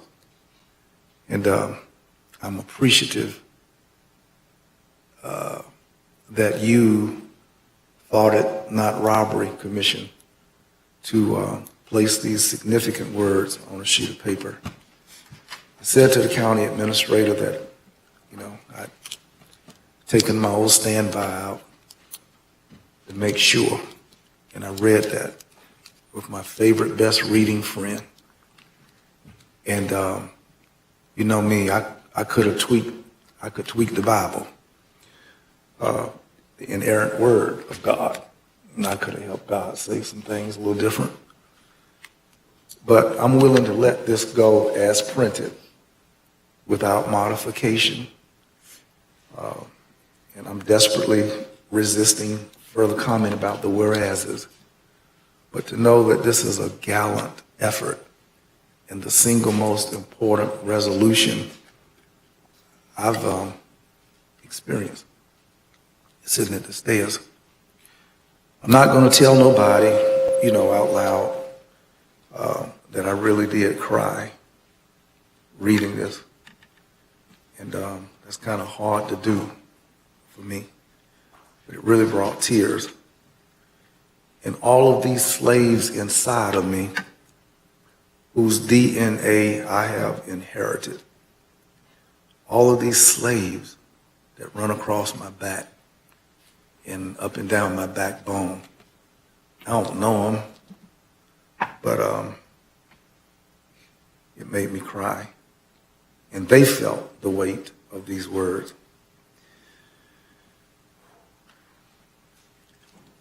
That's enough right there for me because I'm grateful. This is significant to thousands of dead people, thousands of living people, and thousands of people to come. I want to say thank y'all. I think this is a courageous and a humane, a good step forward. And it brings us into the spirit of celebration of our bicentennial to lay these words down first. first. Thank you very much. Thank you, Commissioner Proctor. Any other commissioners? Commissioner Maddox. Thank you, Madam Chair. I just want to thank Commissioner Proctor for his words and his thoughtfulness to ask for what we're doing here today. It's oftentimes we think about, well, sometimes we don't want to think about some of the things that we've been through as people to get to where we are today. But I think that the moments that we have to walk through some of the hardest times in life, to find who we are, the temperament that we have during those times, really make us as who we are as a people. And to be able to look back on those times and not just apologize for moments that we may have hurt one another, but also to mean it deeply from within our souls and our hearts is the most important thing. You know, you can't erase history, as Commissioner Proctor has been known to say, and you can't. But what you can do is you can note when you've done something that just might not have been right towards another. You can take responsibility for it. You can apologize. You can mean it. And those who have endured it can be humble enough in time to understand that times do change and people do too, and accept that apology in a way that's given with grace, not just the grace that a human being can give, because to be quite honest with you, we're not very graceful at times, but the grace that God gives. And so, Commissioner Proctor, thank you for asking for this. But I ask those who receive it to receive it with grace, understanding that we as humans don't always make the right decisions, nor do the right thing. But we strive to grow as people, to respect one another, love one another, and be there for one another. Thank you, Madam Chair. Thank you, Commissioner Maddox. Any other Commissioner Minor? Thank you, Madam Chair. I just, Commissioner Proctor, like Commissioner Maddox, I want to thank you for bringing this up as an agenda item. I had someone reach out to me and ask me why this is necessary. And it's absolutely necessary. You know, and the pain that your ancestors experienced and endured transcends generations. And I've had, over the years, I've had conversations with friends of mine and, you know, that are African American, and I'll never fully understand. I'll never understand what it's like to be an African American. But we all have the opportunity to close that terrible chapter of our history, not to forget about it, but to close that chapter and start the healing process. And many of us have been doing that for many years, but this is another solid step toward us doing that. So I want to thank you for bringing up the resolution. It's a good opportunity for us to look at each other as one community that's 200 years old. It's unfortunate it took 200 years for us to get to this resolution, but I'm glad that it's here and I'm proud to support it. Thank you, Madam Chair. Thank you, Commissioner Minor. Any other Commissioner O'Keefe? Thank you, Madam Chair. And thank you, Commissioner Minor. Thank you, Commissioner Minor, yes, but also thank you, Commissioner Proctor, for bringing this up. I am, sad that we have a history that we have to apologize for and acknowledge. I feel fortunate that I can be part of the body that represents this government when we do so. And while none of us may have been alive while this history transpired, we currently represent this government that covers this county, and it's absolutely the right thing for us to do as representatives to acknowledge and apologize for this past that our county government had been a part of. Thank you. Commissioner O'Keefe. Commissioner Proctor, yes. Madam Chair, in the motion, I failed to ask the board's consideration that not only the apology and the aspect of slavery in Leon County was very, very public, very well publicly noted, but that in this apology that we disseminate this apology widely. We place an ad in the newspaper, like our Sunday thingy, that we put it on our Channel 16, on Stephanie Bowden's cable network, that we send a copy to the Eton, that Mr. Sims talked about, archives at FAMU, the Gray State Library, but that we disseminate, we let the whole wide world know we've taken this step, this positive step. And I'd like, if commissioners are open to that, that we don't put this under the rug and act like we ain't said nothing, but that we go to Front Street and put this on Front Street and that kind of thing. So I wanted to addendum that with wide dissemination. Thank you. Thank you, Commissioner Proctor. So is that an amendment to your motion to accept option 1 with the additional information about dissemination? Yes, ma'am. Okay, and I believe it was seconded by Commissioner Maddox. Okay, you accept that amendment. Okay, any other discussion, commissioners? I just want to just weigh in very briefly and also thank Commissioner Proctor for raising this at our retreat. And I think it's so appropriate since we are doing a great amount of celebration for the bicentennial. I want to thank my fellow commissioners as well for being sensitive to this issue. Because of your sensitivity, we voted unanimously to do this. I want to thank Mr. County Administrator and your staff because they did a yeoman's job on this resolution, and probably our county attorney. But everybody had a hand in it. It's historical. I tell you, when I read it, I'm not from Leon County, but I can tell you, Perry County in Mississippi, which has been for years the poorest county in the state of Mississippi, this could be read in Perry County and it would probably have the same factual information, so to speak, as far as the enslavement of African American people. So when I read this, I was just very emotional. I felt like my ancestors were speaking from their graves. However, I think that we have grown a lot since then. Clearly we have. When we have diversity on our dais, and in spite of that diversity, we all recognize what has happened in the past, and that there needs to be a recognition of past wrongs so that we can move forward as a community, united, regardless of race. So I thank staff for this historical analysis. It's just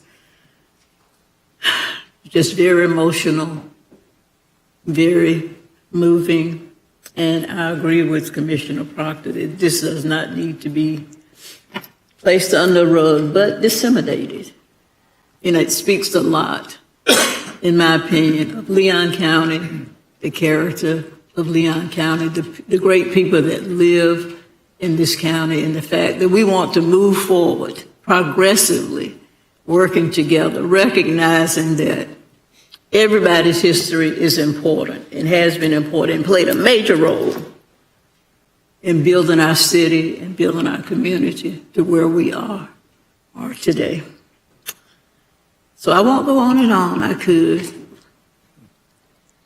but beautiful document, in my opinion, so thank you all. Okay, all those in favor, let it be known by saying aye. Aye. And I vote aye. Any opposition? Thank you all so much. Mr. County Administrator. Madam Chair? I'm sorry, yes. I don't think we had a chance opportunity to. I just want to recognize School Board Member Lori Cox, who came to visit with us today. Oh, absolutely. Thank you for being here. And we also had School Board Member Darrell Jones here. He had to leave. Okay, well, thank you for being here with us. In my opinion, this is very historic commission meeting. Amen. Thank you, Commissioner Proctor. Mr. County Administrator. Thank you, Madam Chair. Commissioners, the item before you, item number 19, seeks the board approval to award a bid for the Magnolia Drive Multipurpose Trail Phase 2 project to the lowest responsive bidder. As the board may recall, the county is managing this project, and it is entirely funded by Blueprint and the city through separate GPAs. But again, we're the manager of the project, so we facilitated the bid process. Again, it was a competitive bid. They've met all the MWSBA requirements, and it's recommended to be awarded to the lowest responsive bidder, which is before you. And the item recommends options 1 and 2, and we have no speakers on this item. Thank you, Mr. County Administrator. Commissioners, I'd like to entertain a motion to accept staff recommendation. So moved. Thank you. Second. Is there any discussion? Mr. Commissioner O'Keefe. Thank you, Madam Chair. I'd just like to acknowledge I'm excited about this starting. It's important for all of our community, but this is particularly an important project that we like to see move forward for both District 1 and District 5. And I know that as I was knocking doors, I hope to be walking this sidewalk, this trail, when it comes to knocking doors for the next reelection. Great. Thank you, Commissioner O'Keefe. Any other comments from commissioners? I'm so excited, Madam Chair, for this project. I really am. And nothing but shout out to Commissioner, your predecessor, Commissioner Dozier. Probably equally as pleased about this coming to pass. So when we do the ribbon cutting to open it, Commissioner Maddox is going to, we're going to meet halfway. He's going to start from the original starting point of Adams Street and run down the hill and then run up that big hill. Then I'm going to start from Appalachia Parkway, and he's going to have to run up, but I'm going to run down the hill, even, to meet him. And that's what we're going to do to celebrate. We're going to shake hands in the middle and cut the ribbon. All right. Great ceremony. Thank you, Commissioner Proctor. Any other commissioners? And I'm just pleased with the analysis of Mr. County Administrator and the fact that this selectee not only was the lowest bidder, but also met all the MBE requirements and more, beyond the minimum recommended. So thank you so much for you all's hard work in selecting this particular entity. Okay, all those in favor, let it be known by saying aye. Aye. And I vote aye. Any opposition? Thank you. Mr. County Administrator. Thank you, Madam Chair. Well, I normally present one item at a time, but I just wanted to say as an overview for the next 3 items that you have before you, item 20, 21, and 22, they all clearly have an overriding theme here, which is the substantial progress that the county has made through our septic to sewer program to protect the environment, all of the collaboration that has occurred with our partners, the city and the state, to expand sewer, especially on the south side, and our success in securing considerable grant funding for infrastructure projects that improve water quality and protect Wakulla Springs. And again, I know I hardly have to say this to the board, but for the public record, given all the priority and the emphasis the board has put on these projects over the years, again, this is all indeed very good news. This is the exciting part when we get to see sort of a lot of this come to fruition. And while the next 2 items, commissioners, will detail the millions of dollars in new state grant awards to convert septic tanks to central sewer, and the pursuit of millions of dollars in additional grant funds for the next round of Woodville sewer construction, this item before you now, item number 20, provides a broad status report on the extension of centralized sewer to the unincorporated areas located within the urban services area. Commissioners, this item specifically provides information that you requested in November regarding the $20 million city project to expand central sewer in the Southern Triangle between Crawfordville Road and Woodville Highway north of Capitol Circle. Commissioners, I'm pleased to turn it over to Laurel Harbin, our planning director, to provide some important details, sort of an overview and a report on all of that which is occurring to stimulate these major infrastructure projects. And with that, Laurel, I'll hand it off to you. Thank you, Mr. County Administrator, and thank you, Commissioners, for this opportunity to provide a brief update on where we are with our sanitary sewer extension. We'll provide some background information on our extension progress, the coordination that we're doing, and future opportunities to expand the program, including additional funding sources and a request for approval to pursue those. So as we're approaching our bicentennial year, it is interesting to note that our first sewer element was the water, centralized water system in 1890. And that we have a public utility, obviously for water and sewer, that's run by the city of Tallahassee, and that started in 1920. And now we coordinate Leon County with the city to implement sanitary sewer for those locations within the urban services area, particularly in those areas that have sensitive environmental features, those identified in our primary springs protection zone. So the framework for sanitary sewer extension is guided by our comprehensive plan. This identifies the locations that are appropriate for sanitary sewer service. That's within our USA, our urban services area, as well as locations in our designated rural communities such as Woodville and urban fringe feature land use categories.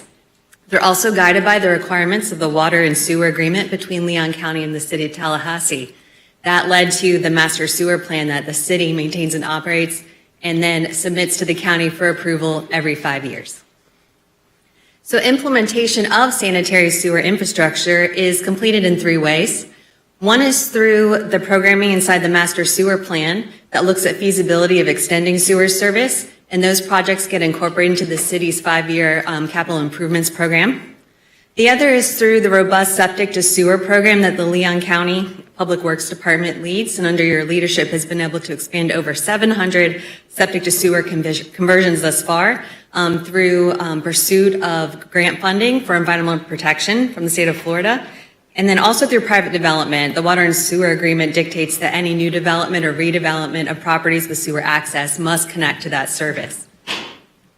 So sewer expansion projects that are happening right now are the Southern Triangle Water and Sewer Expansion, initiated in 2022. That $20 million investment is being done by the city of Tallahassee. It's in the conceptual design phase now. And Leon County's septic to sewer program, which is multiple projects in multiple phases with a total investment to date of $63 million for current projects under construction and programs. And that will bring conversion of over 1,500 properties onto the sewer system.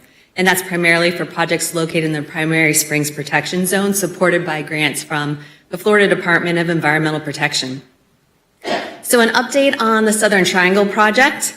Like I said, currently in the conceptual design phase, estimated to be $20 million. And at the most recent update at the January City Commission meeting, they did approve an additional roughly $12 million in state grants to support that project.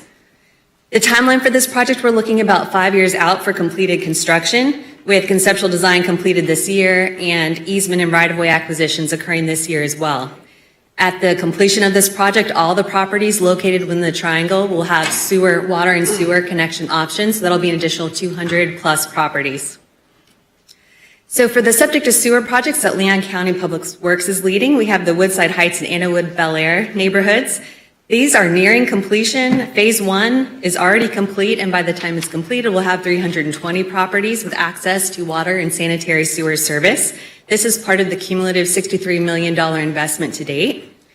Also, Northeast Lake Munson, directly adjacent to Lake Munson, this project is currently under construction and potentially brings 220 properties onto water and sewer service. Finally, the Woodville Sewer Project. This is a large 4-phase project. We're currently in phase 1 that's under construction now through October of this year, as well as phase 2, which is acquiring right-of-way and easement. That'll run through October 2024 of this year also. So this is quite a large project, and in its current phases, we're about halfway through funding. This project is over $100 million investment in total. So that's why part of your agenda items tonight includes state grants that Leon County was able to update an existing grant to increase the funding, and then requesting your permission to pursue additional grants.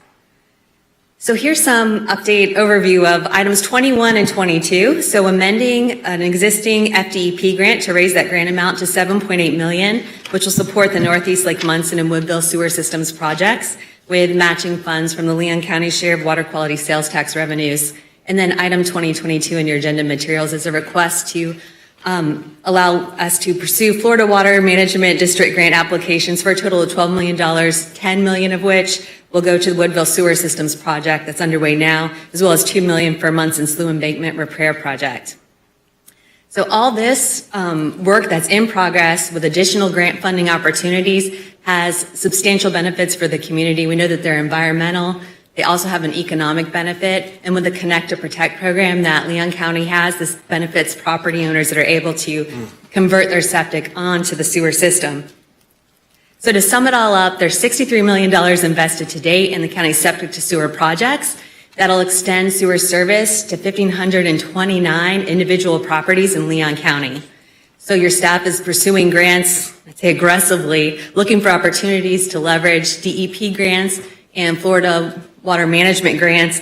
And if you approve the requested grant pursuits tonight, that'll be an additional $19.8 million in potential grants that we could receive to support that. So thank you for the opportunity to share what the leadership of the county has been able to achieve with these sewer projects, and happy to answer any questions. Thank you very much for that presentation. And I suppose we need to take the items one by one. The status report on the agenda item. Madam Chair, I actually have Number 20, procedural. staff recommendation is option 1. Madam Chair, I actually had a procedural question for the attorney. Do we have to take them one by one, Madam Attorney? Oh, what was your question? I was asking the attorney, do we have to take them one by one? 21, 22, and 23? You wouldn't, if you're just going to make a motion for staff recommendations for all three, you could do that. There's nothing that requires you to take them individually if you don't want to. Thank you. So Question let on me point. revise my. Quick question My on point, though, so comment long as there are is- no citizen comments for each one. I'm sorry. So long as there are no citizen comments for each item. Well, you could just take all the citizen Oh, yeah, comments we at do that. once. Yeah, Sure. Yeah. There are none. And Madam Chair, if it could, just to add on to what the county attorney said, you could feel free to do that with all your future commission agenda. Just come and move the whole book. Okay, let's do this, commissioners. Let's take each item one by one. Let's do with item 20, staff recommendation. I'll accept a motion to accept staff recommendation. So move. Thank you. Is there a second? Thank you. Comments, commissioners? Madam Chair, Commissioner Proctor. we have the world's most outstanding county administrator, and going from 0 to 69 million, adding another 20 million tonight to that haul is going to put us in the neighborhood of $80 million, which our staff has pursued. I am truly, grateful for the persistence that our county staff has done in this area.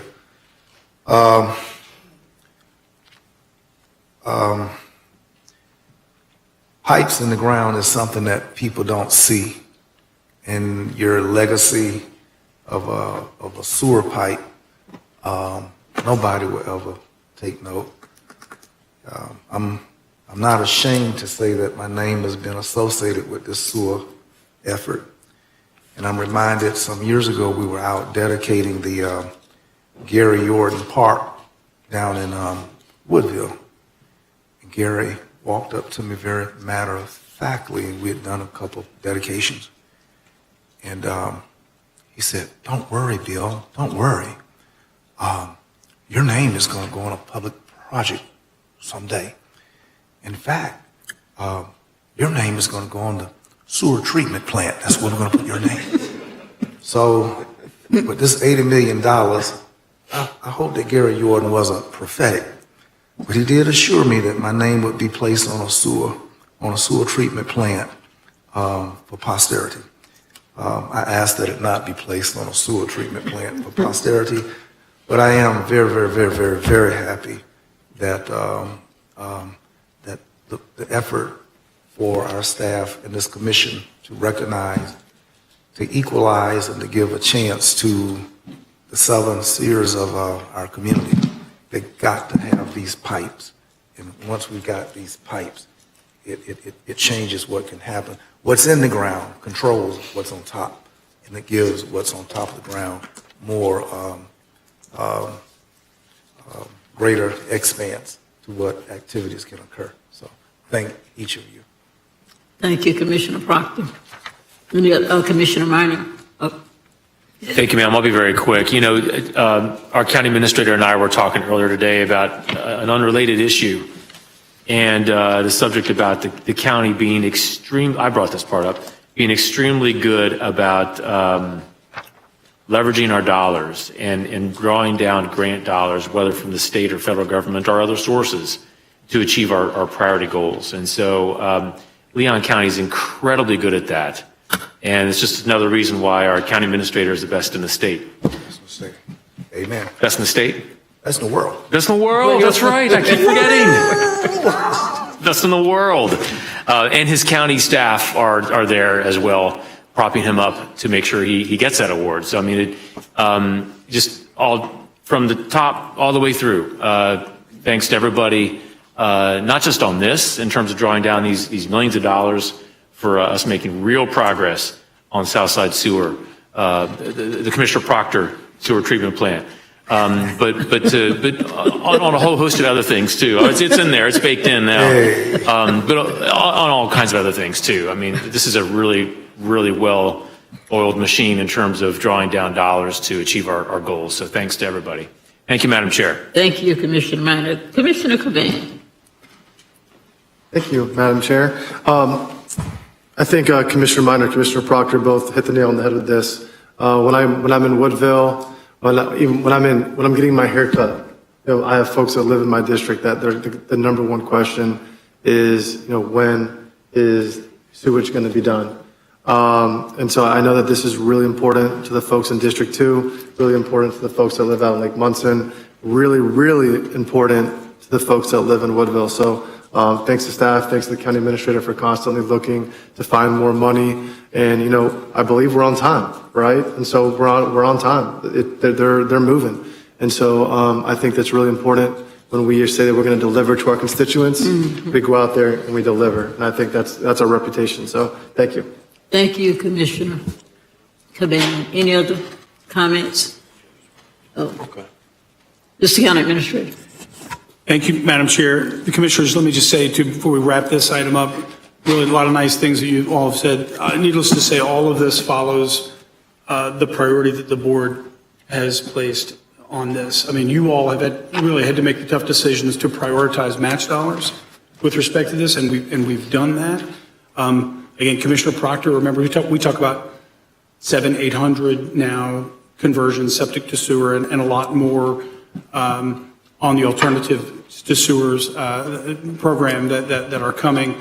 I was going to say, Commissioner Proctor remembers a time when we had done exactly zero in our 200-year history of Leon County. But we talked about it for a long time. We prioritized it for a long time. There was not matching dollars to do it for a very long time. I really just wanted to give kudos to our staff. Septic to sewer conversions, I was telling Commissioner Minor earlier today, because it's not a topic that everyone talks about. They're very difficult to do in terms of you're tearing up neighborhoods, you're tearing up roads. It's hard work. It's dirty work. A lot of times you're going directly into rock. It requires a lot of equipment to do. And for that reason, there are not a lot of people around the state that are actively doing it. So we are, in fact, the state's favorite partner in that, because nobody spends their protection of sewer dollars, protection of the springs dollars on sewer like we do. And again, when I talk about our staff, it takes a tremendous amount of project management to do this as along the way as we've been doing it. So again, we're just getting started, as you can see here, and we're very excited about the progress that we made in following the board's direction to do this. So thank you, Madam Chair. Thank you, Mr. County Administrator. Any other comments? Commissioner Minor? I'm sorry, Maddox. Thank you, Madam Chair. This isn't about the item, actually, it's about elevators. Madam Chair, the elevators are down. So anyone that's not staff will have to be escorted down by the sheriff's deputy. So if you want to leave before we take break, just know the elevators are down, both of them. Thank you, Madam Chair. Thank you. So wait a minute. So you're saying that the sheriff deputy is going to walk us down one by one, then walk back up, and then walk us down, then walk back? Actually, I elected to help them because I got to get ready to run up whatever roads you got me running up to. Well, that would get you some good practice to run up that hill on Magnolia and meet me at the top. All right. Thank you, Commissioner Maddox. So we recognize the elevator. Elevator is out, so when we take a break, we'll govern ourselves accordingly. But Mr. County Administrator and your staff, again, you guys have knocked it out of the ballpark, as you always do.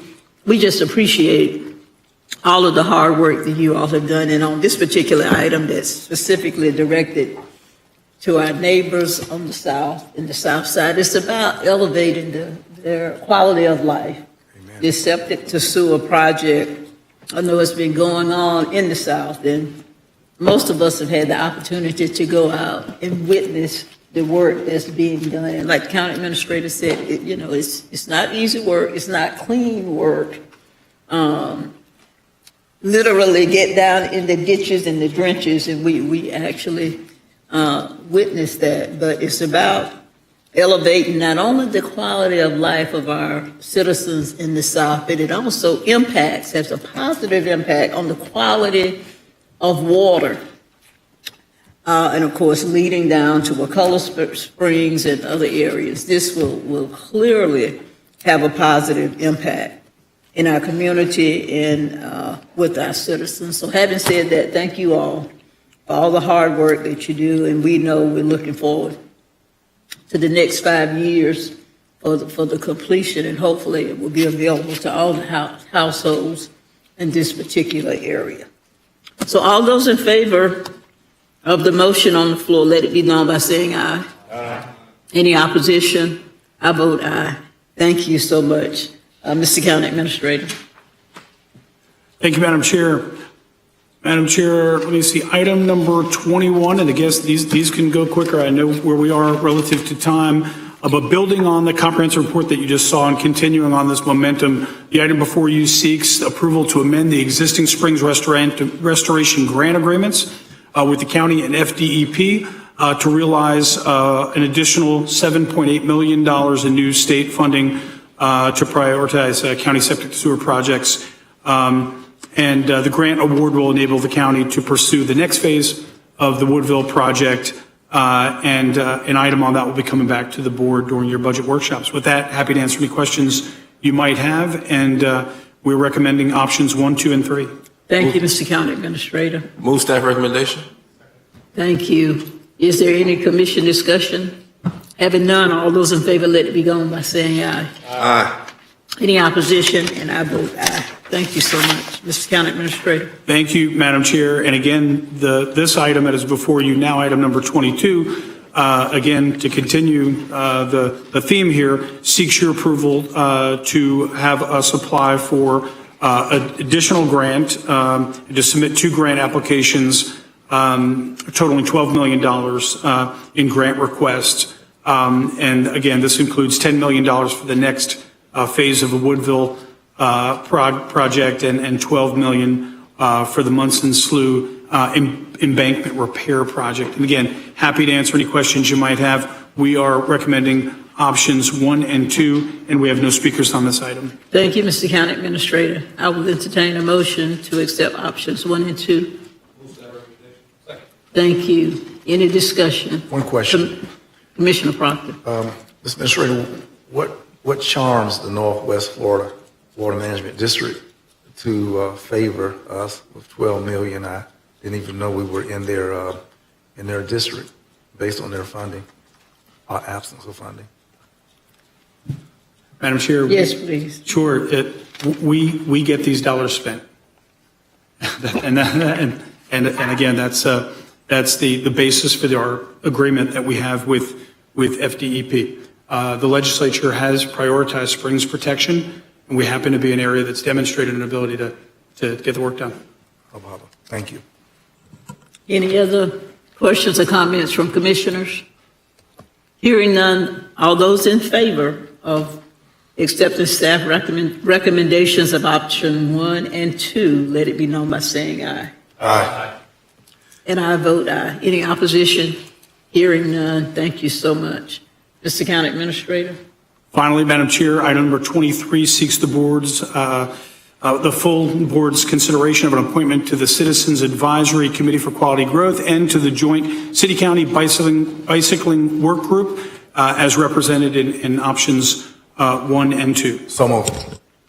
Is there a second? Second. Is there any discussion from the commissioners? Hearing none, all those in favor of accepting staff recommendation of options 1 and 2, let it be known by saying aye. Aye. And I vote aye.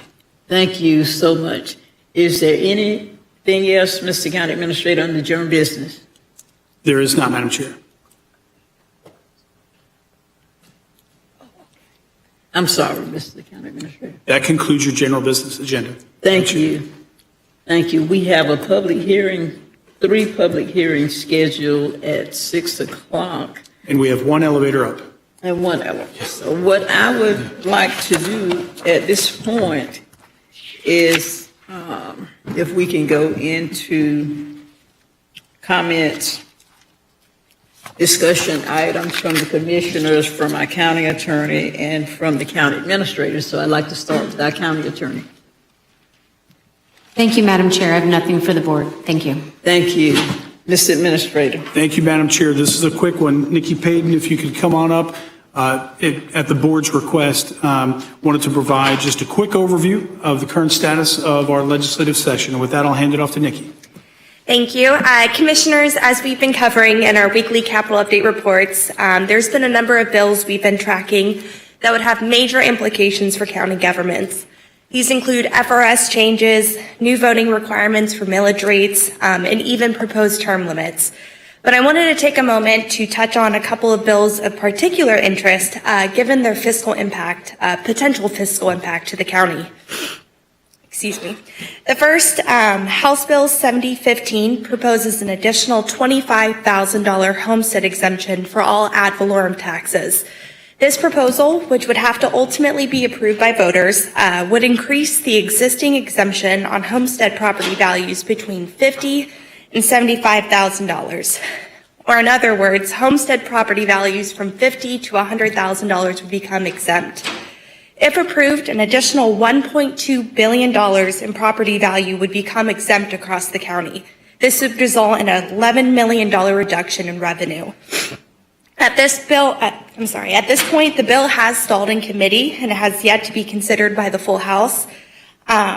A similar measure has also been proposed, House Bill 7017, which seeks to require an annual adjustment for inflation to the exempt value of homestead properties.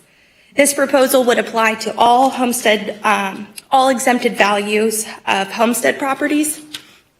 And this adjustment would be based on changes in the consumer price index from the prior year and would have an impact on the county's property tax collections beginning in fiscal year 2026.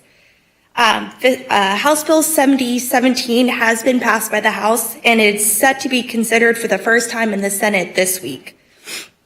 And lastly, another measure we've been tracking is the proposed cost of living adjustment for FRS pension plan members, which has been narrowed to only apply to members who have been enrolled in the pension program as of 2011. This change would have an impact of $9.6 million for Leon County next fiscal year, with an anticipated annual growth of $3 million in impact. At this point, the measure has been passed by the House, but was rejected by the Senate, so will now advance to conference between both chambers. Each of these bills are priorities for FAC, given the substantial impact each would have on counties, so they're working hard to oppose this legislation. And we're continuing to work with our state lobbyists in monitoring these and many other bills while engaging with our local delegation and other legislators. We'll continue to keep you updated in our weekly capital update reports, but of course, I'm available for any questions you may have. Thank you, Mr. County Administrator. Yes, thank you. Thank you, Nikki. And Commissioners, again, the board has certainly expressed concerns for good reason, as you've heard throughout the legislature, but it's really too soon to tell exactly what's going to happen. Some of the bills that Nikki talked about have a higher priority among leadership in the legislature than others. And again, we'll continue to keep you well posted. And of course, you know that we'll be starting up the budget process in earnest, and we'll have ample time, again, to provide the board with budgeting strategies to best position the county no matter what the outcome of session is. And with that, thank you, Madam Chair. Thank you, Mr. County Administrator. Commissioner Maddox.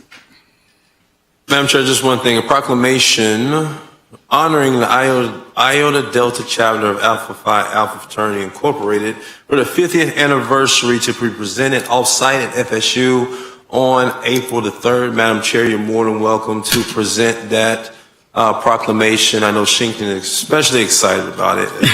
But Madam Chair, you're more than welcome to present the proclamation. I would like to be in attendance, though, as I did go. I'll check my calendar. Thank you, Commissioner. Yes, ma'am. Is there a motion or second? Thank you. All those in favor? Aye. Anything? Madam Chair, I want to say happy birthday to all the February birthdays, especially to our county administrator, who has been said to be the best county administrator in the world, Vince Long, as well as the dean of the county commissioner, Commissioner Bill Proctor, turned 25 again. Well, I tell you, he was actually preparing he's saying a half a marathon on his birthday, but want to thank everybody for the well wishes that they gave those two gentlemen for their birthday, as those are probably the two longest serving professionals within Leon County with respect to the board, but also to Leon County administration too. So appreciate you both. Thank you, Madam Chair.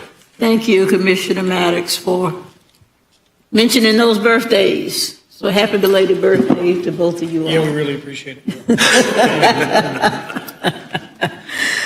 Okay, Commissioner O'Keefe. Thank you, Madam Chair. I just have one thing. I want to recognize one of our great staff, Anna Padilla, who I think just stepped out of the room. Oh, no, there we go. So we got, I've heard a lot from our residents who are trying to utilize the $7,500 grant for installing nitrogen-reducing septic, and historically they have trouble getting a cost-effective model, and a constituent recently called to let us know that with Anna's help, with their septic installer, I imagine they did a lot of their own research, found a model that they successfully got their grant where they put in a nitrogen-reducing septic tank, and in their situation, instead of about $6,000 for a traditional, they paid $2,500 out of pocket, got the $7,500 grant, and ended up with a nitrogen-reducing septic tank. And so hopefully, now that vendor knows about it, we'll see more coming through. But he very much wants to give credit for Anna for proactively working to get that successfully through. And that's all. Thank you. Thank you, Commissioner O'Keefe, and we certainly appreciate the hard work. Commissioner Minor. Thank you, Madam Chair. In this meeting's agenda packet, under consent, we all approved the North Monroe Corridor Charrette final report, and which I don't know if you had a chance to really peruse it, but it's terrific. Our Leon County Tallahassee Planning Department staff did a terrific job on it. It basically incorporates the survey results that we got when we surveyed the community, when they surveyed the community back in October and November of last year. As well as capturing some of the projects that are underway, past projects, and then projects to come. So I want to thank everyone here for approving that final report. In that report are 10 recommendations or action items that keep the ball moving forward, because we still have a lot more work to do on North Monroe, but we're off to a great start because of the work of our planning staff in that report and all of your support. So I really want to thank each of you for your work on that. Thank you, Madam Chair. That's all I have. Thank you, Commissioner Minor, and I just want to mention I read that report as well. We certainly appreciate all the work that you did in putting that charrette together. I looked at all the action items as well, and we are well on the way with the North Monroe Corridor, so thank you so much. Commissioner Caban. Thank you, Madam Chair. I actually don't have any business to discuss. I just want to invite everyone out, my colleagues, to join Commissioner Proctor and I in Woodville on Saturday, March 16th for Founders Day. Our office will have a little booth there with some Woodville updates, and anytime we can talk about Woodville or bring more attraction to Woodville, we definitely do it. So it's March 16th, I believe it starts at noon. So thank you. Thank you, Commissioner Caban. Commissioner Proctor. Thank you, Madam Chair. Commissioners, on May 28th, we have a workshop that is to be determined. I'd like to recommend on that date that we schedule a workshop to review what used to be called the Southern Strategy Area. I'm not sure what the new name, I can't recall, but to have an economic development Southern Strategy Review as a part of what we do on that undesignated day, but I'd like to suggest that we look at that to keep spotlight on the Southern Strategy. Combined with a look, Madam Chair, at the Banking Community Reinvestment Act and to note or determine if there are any redlining issues occurring. It's been years since we've done a CRA review.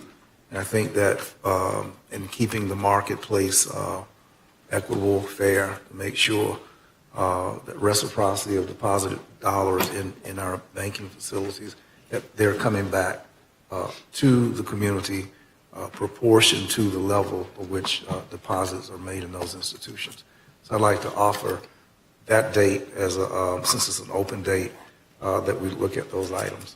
Okay, so Commissioner Proctor, you're asking for May the 28th? Yes, ma'am. For both of those, Commissioner, I'm sorry, County Administrator, can you address that? Thank you, Madam Chair. And of course, whatever is the direction of the board, we'll certainly pursue that. I just wanted to bring your attention that on this, the item before you, I believe we've, agenda item number 7, yeah, the board approved the scheduling of the purchasing workshop based on your previous direction for May 28th at 1 o'clock.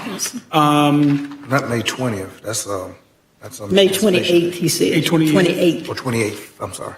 Yes, so you do have that time slot, I believe, and we have no commission meeting on that date. Correct. Correct. So we could accommodate if the board wished to do, if the board wanted to do two. Again, we could manage, we could certainly manage if the board wanted to do that item as well as the item that Commissioner Proctor brought up in terms of the economic development and the Southern strategy. We could certainly do that. I just wanted to remind the board on another piece that Commissioner Proctor talked about. We do have previous direction from the board to bring back an item on the CRA policy, which the Community Reinvestment Act, which we have in the works right now. So again, but if the board wished to add another workshop on that date, we could certainly do it, either in the morning or in the afternoon.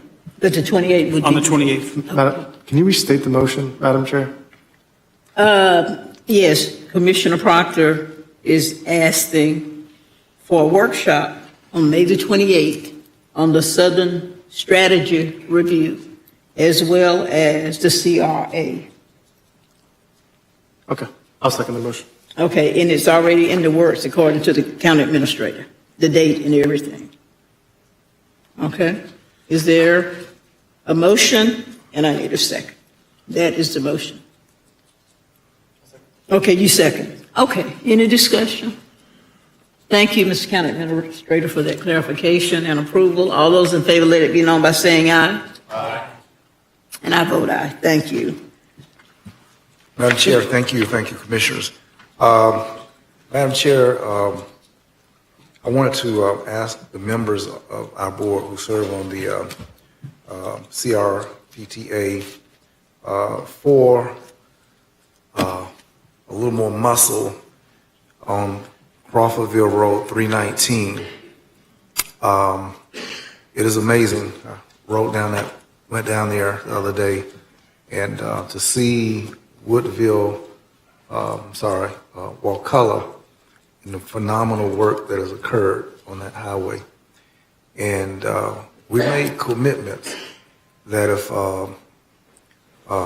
Wakulla did their part, we would meet them at the county line. And I'm just hopeful that we can keep our word.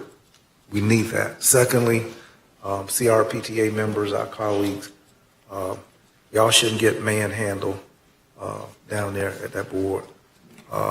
We should not be rubber stampers for Chipley, and Chipley telling everybody what to do. I need y'all to stand up. We need Forbes Street fixed. And I'm not trying to step in your district, Commissioner Caban, but I went down there and it was scary yesterday. And, you know, cars creep up out of all of these different driveways, multiple units. And it's like going down there playing Russian roulette driving, because you don't know when a car is going to chase out and jump in. And you can't swerve because you got ditches.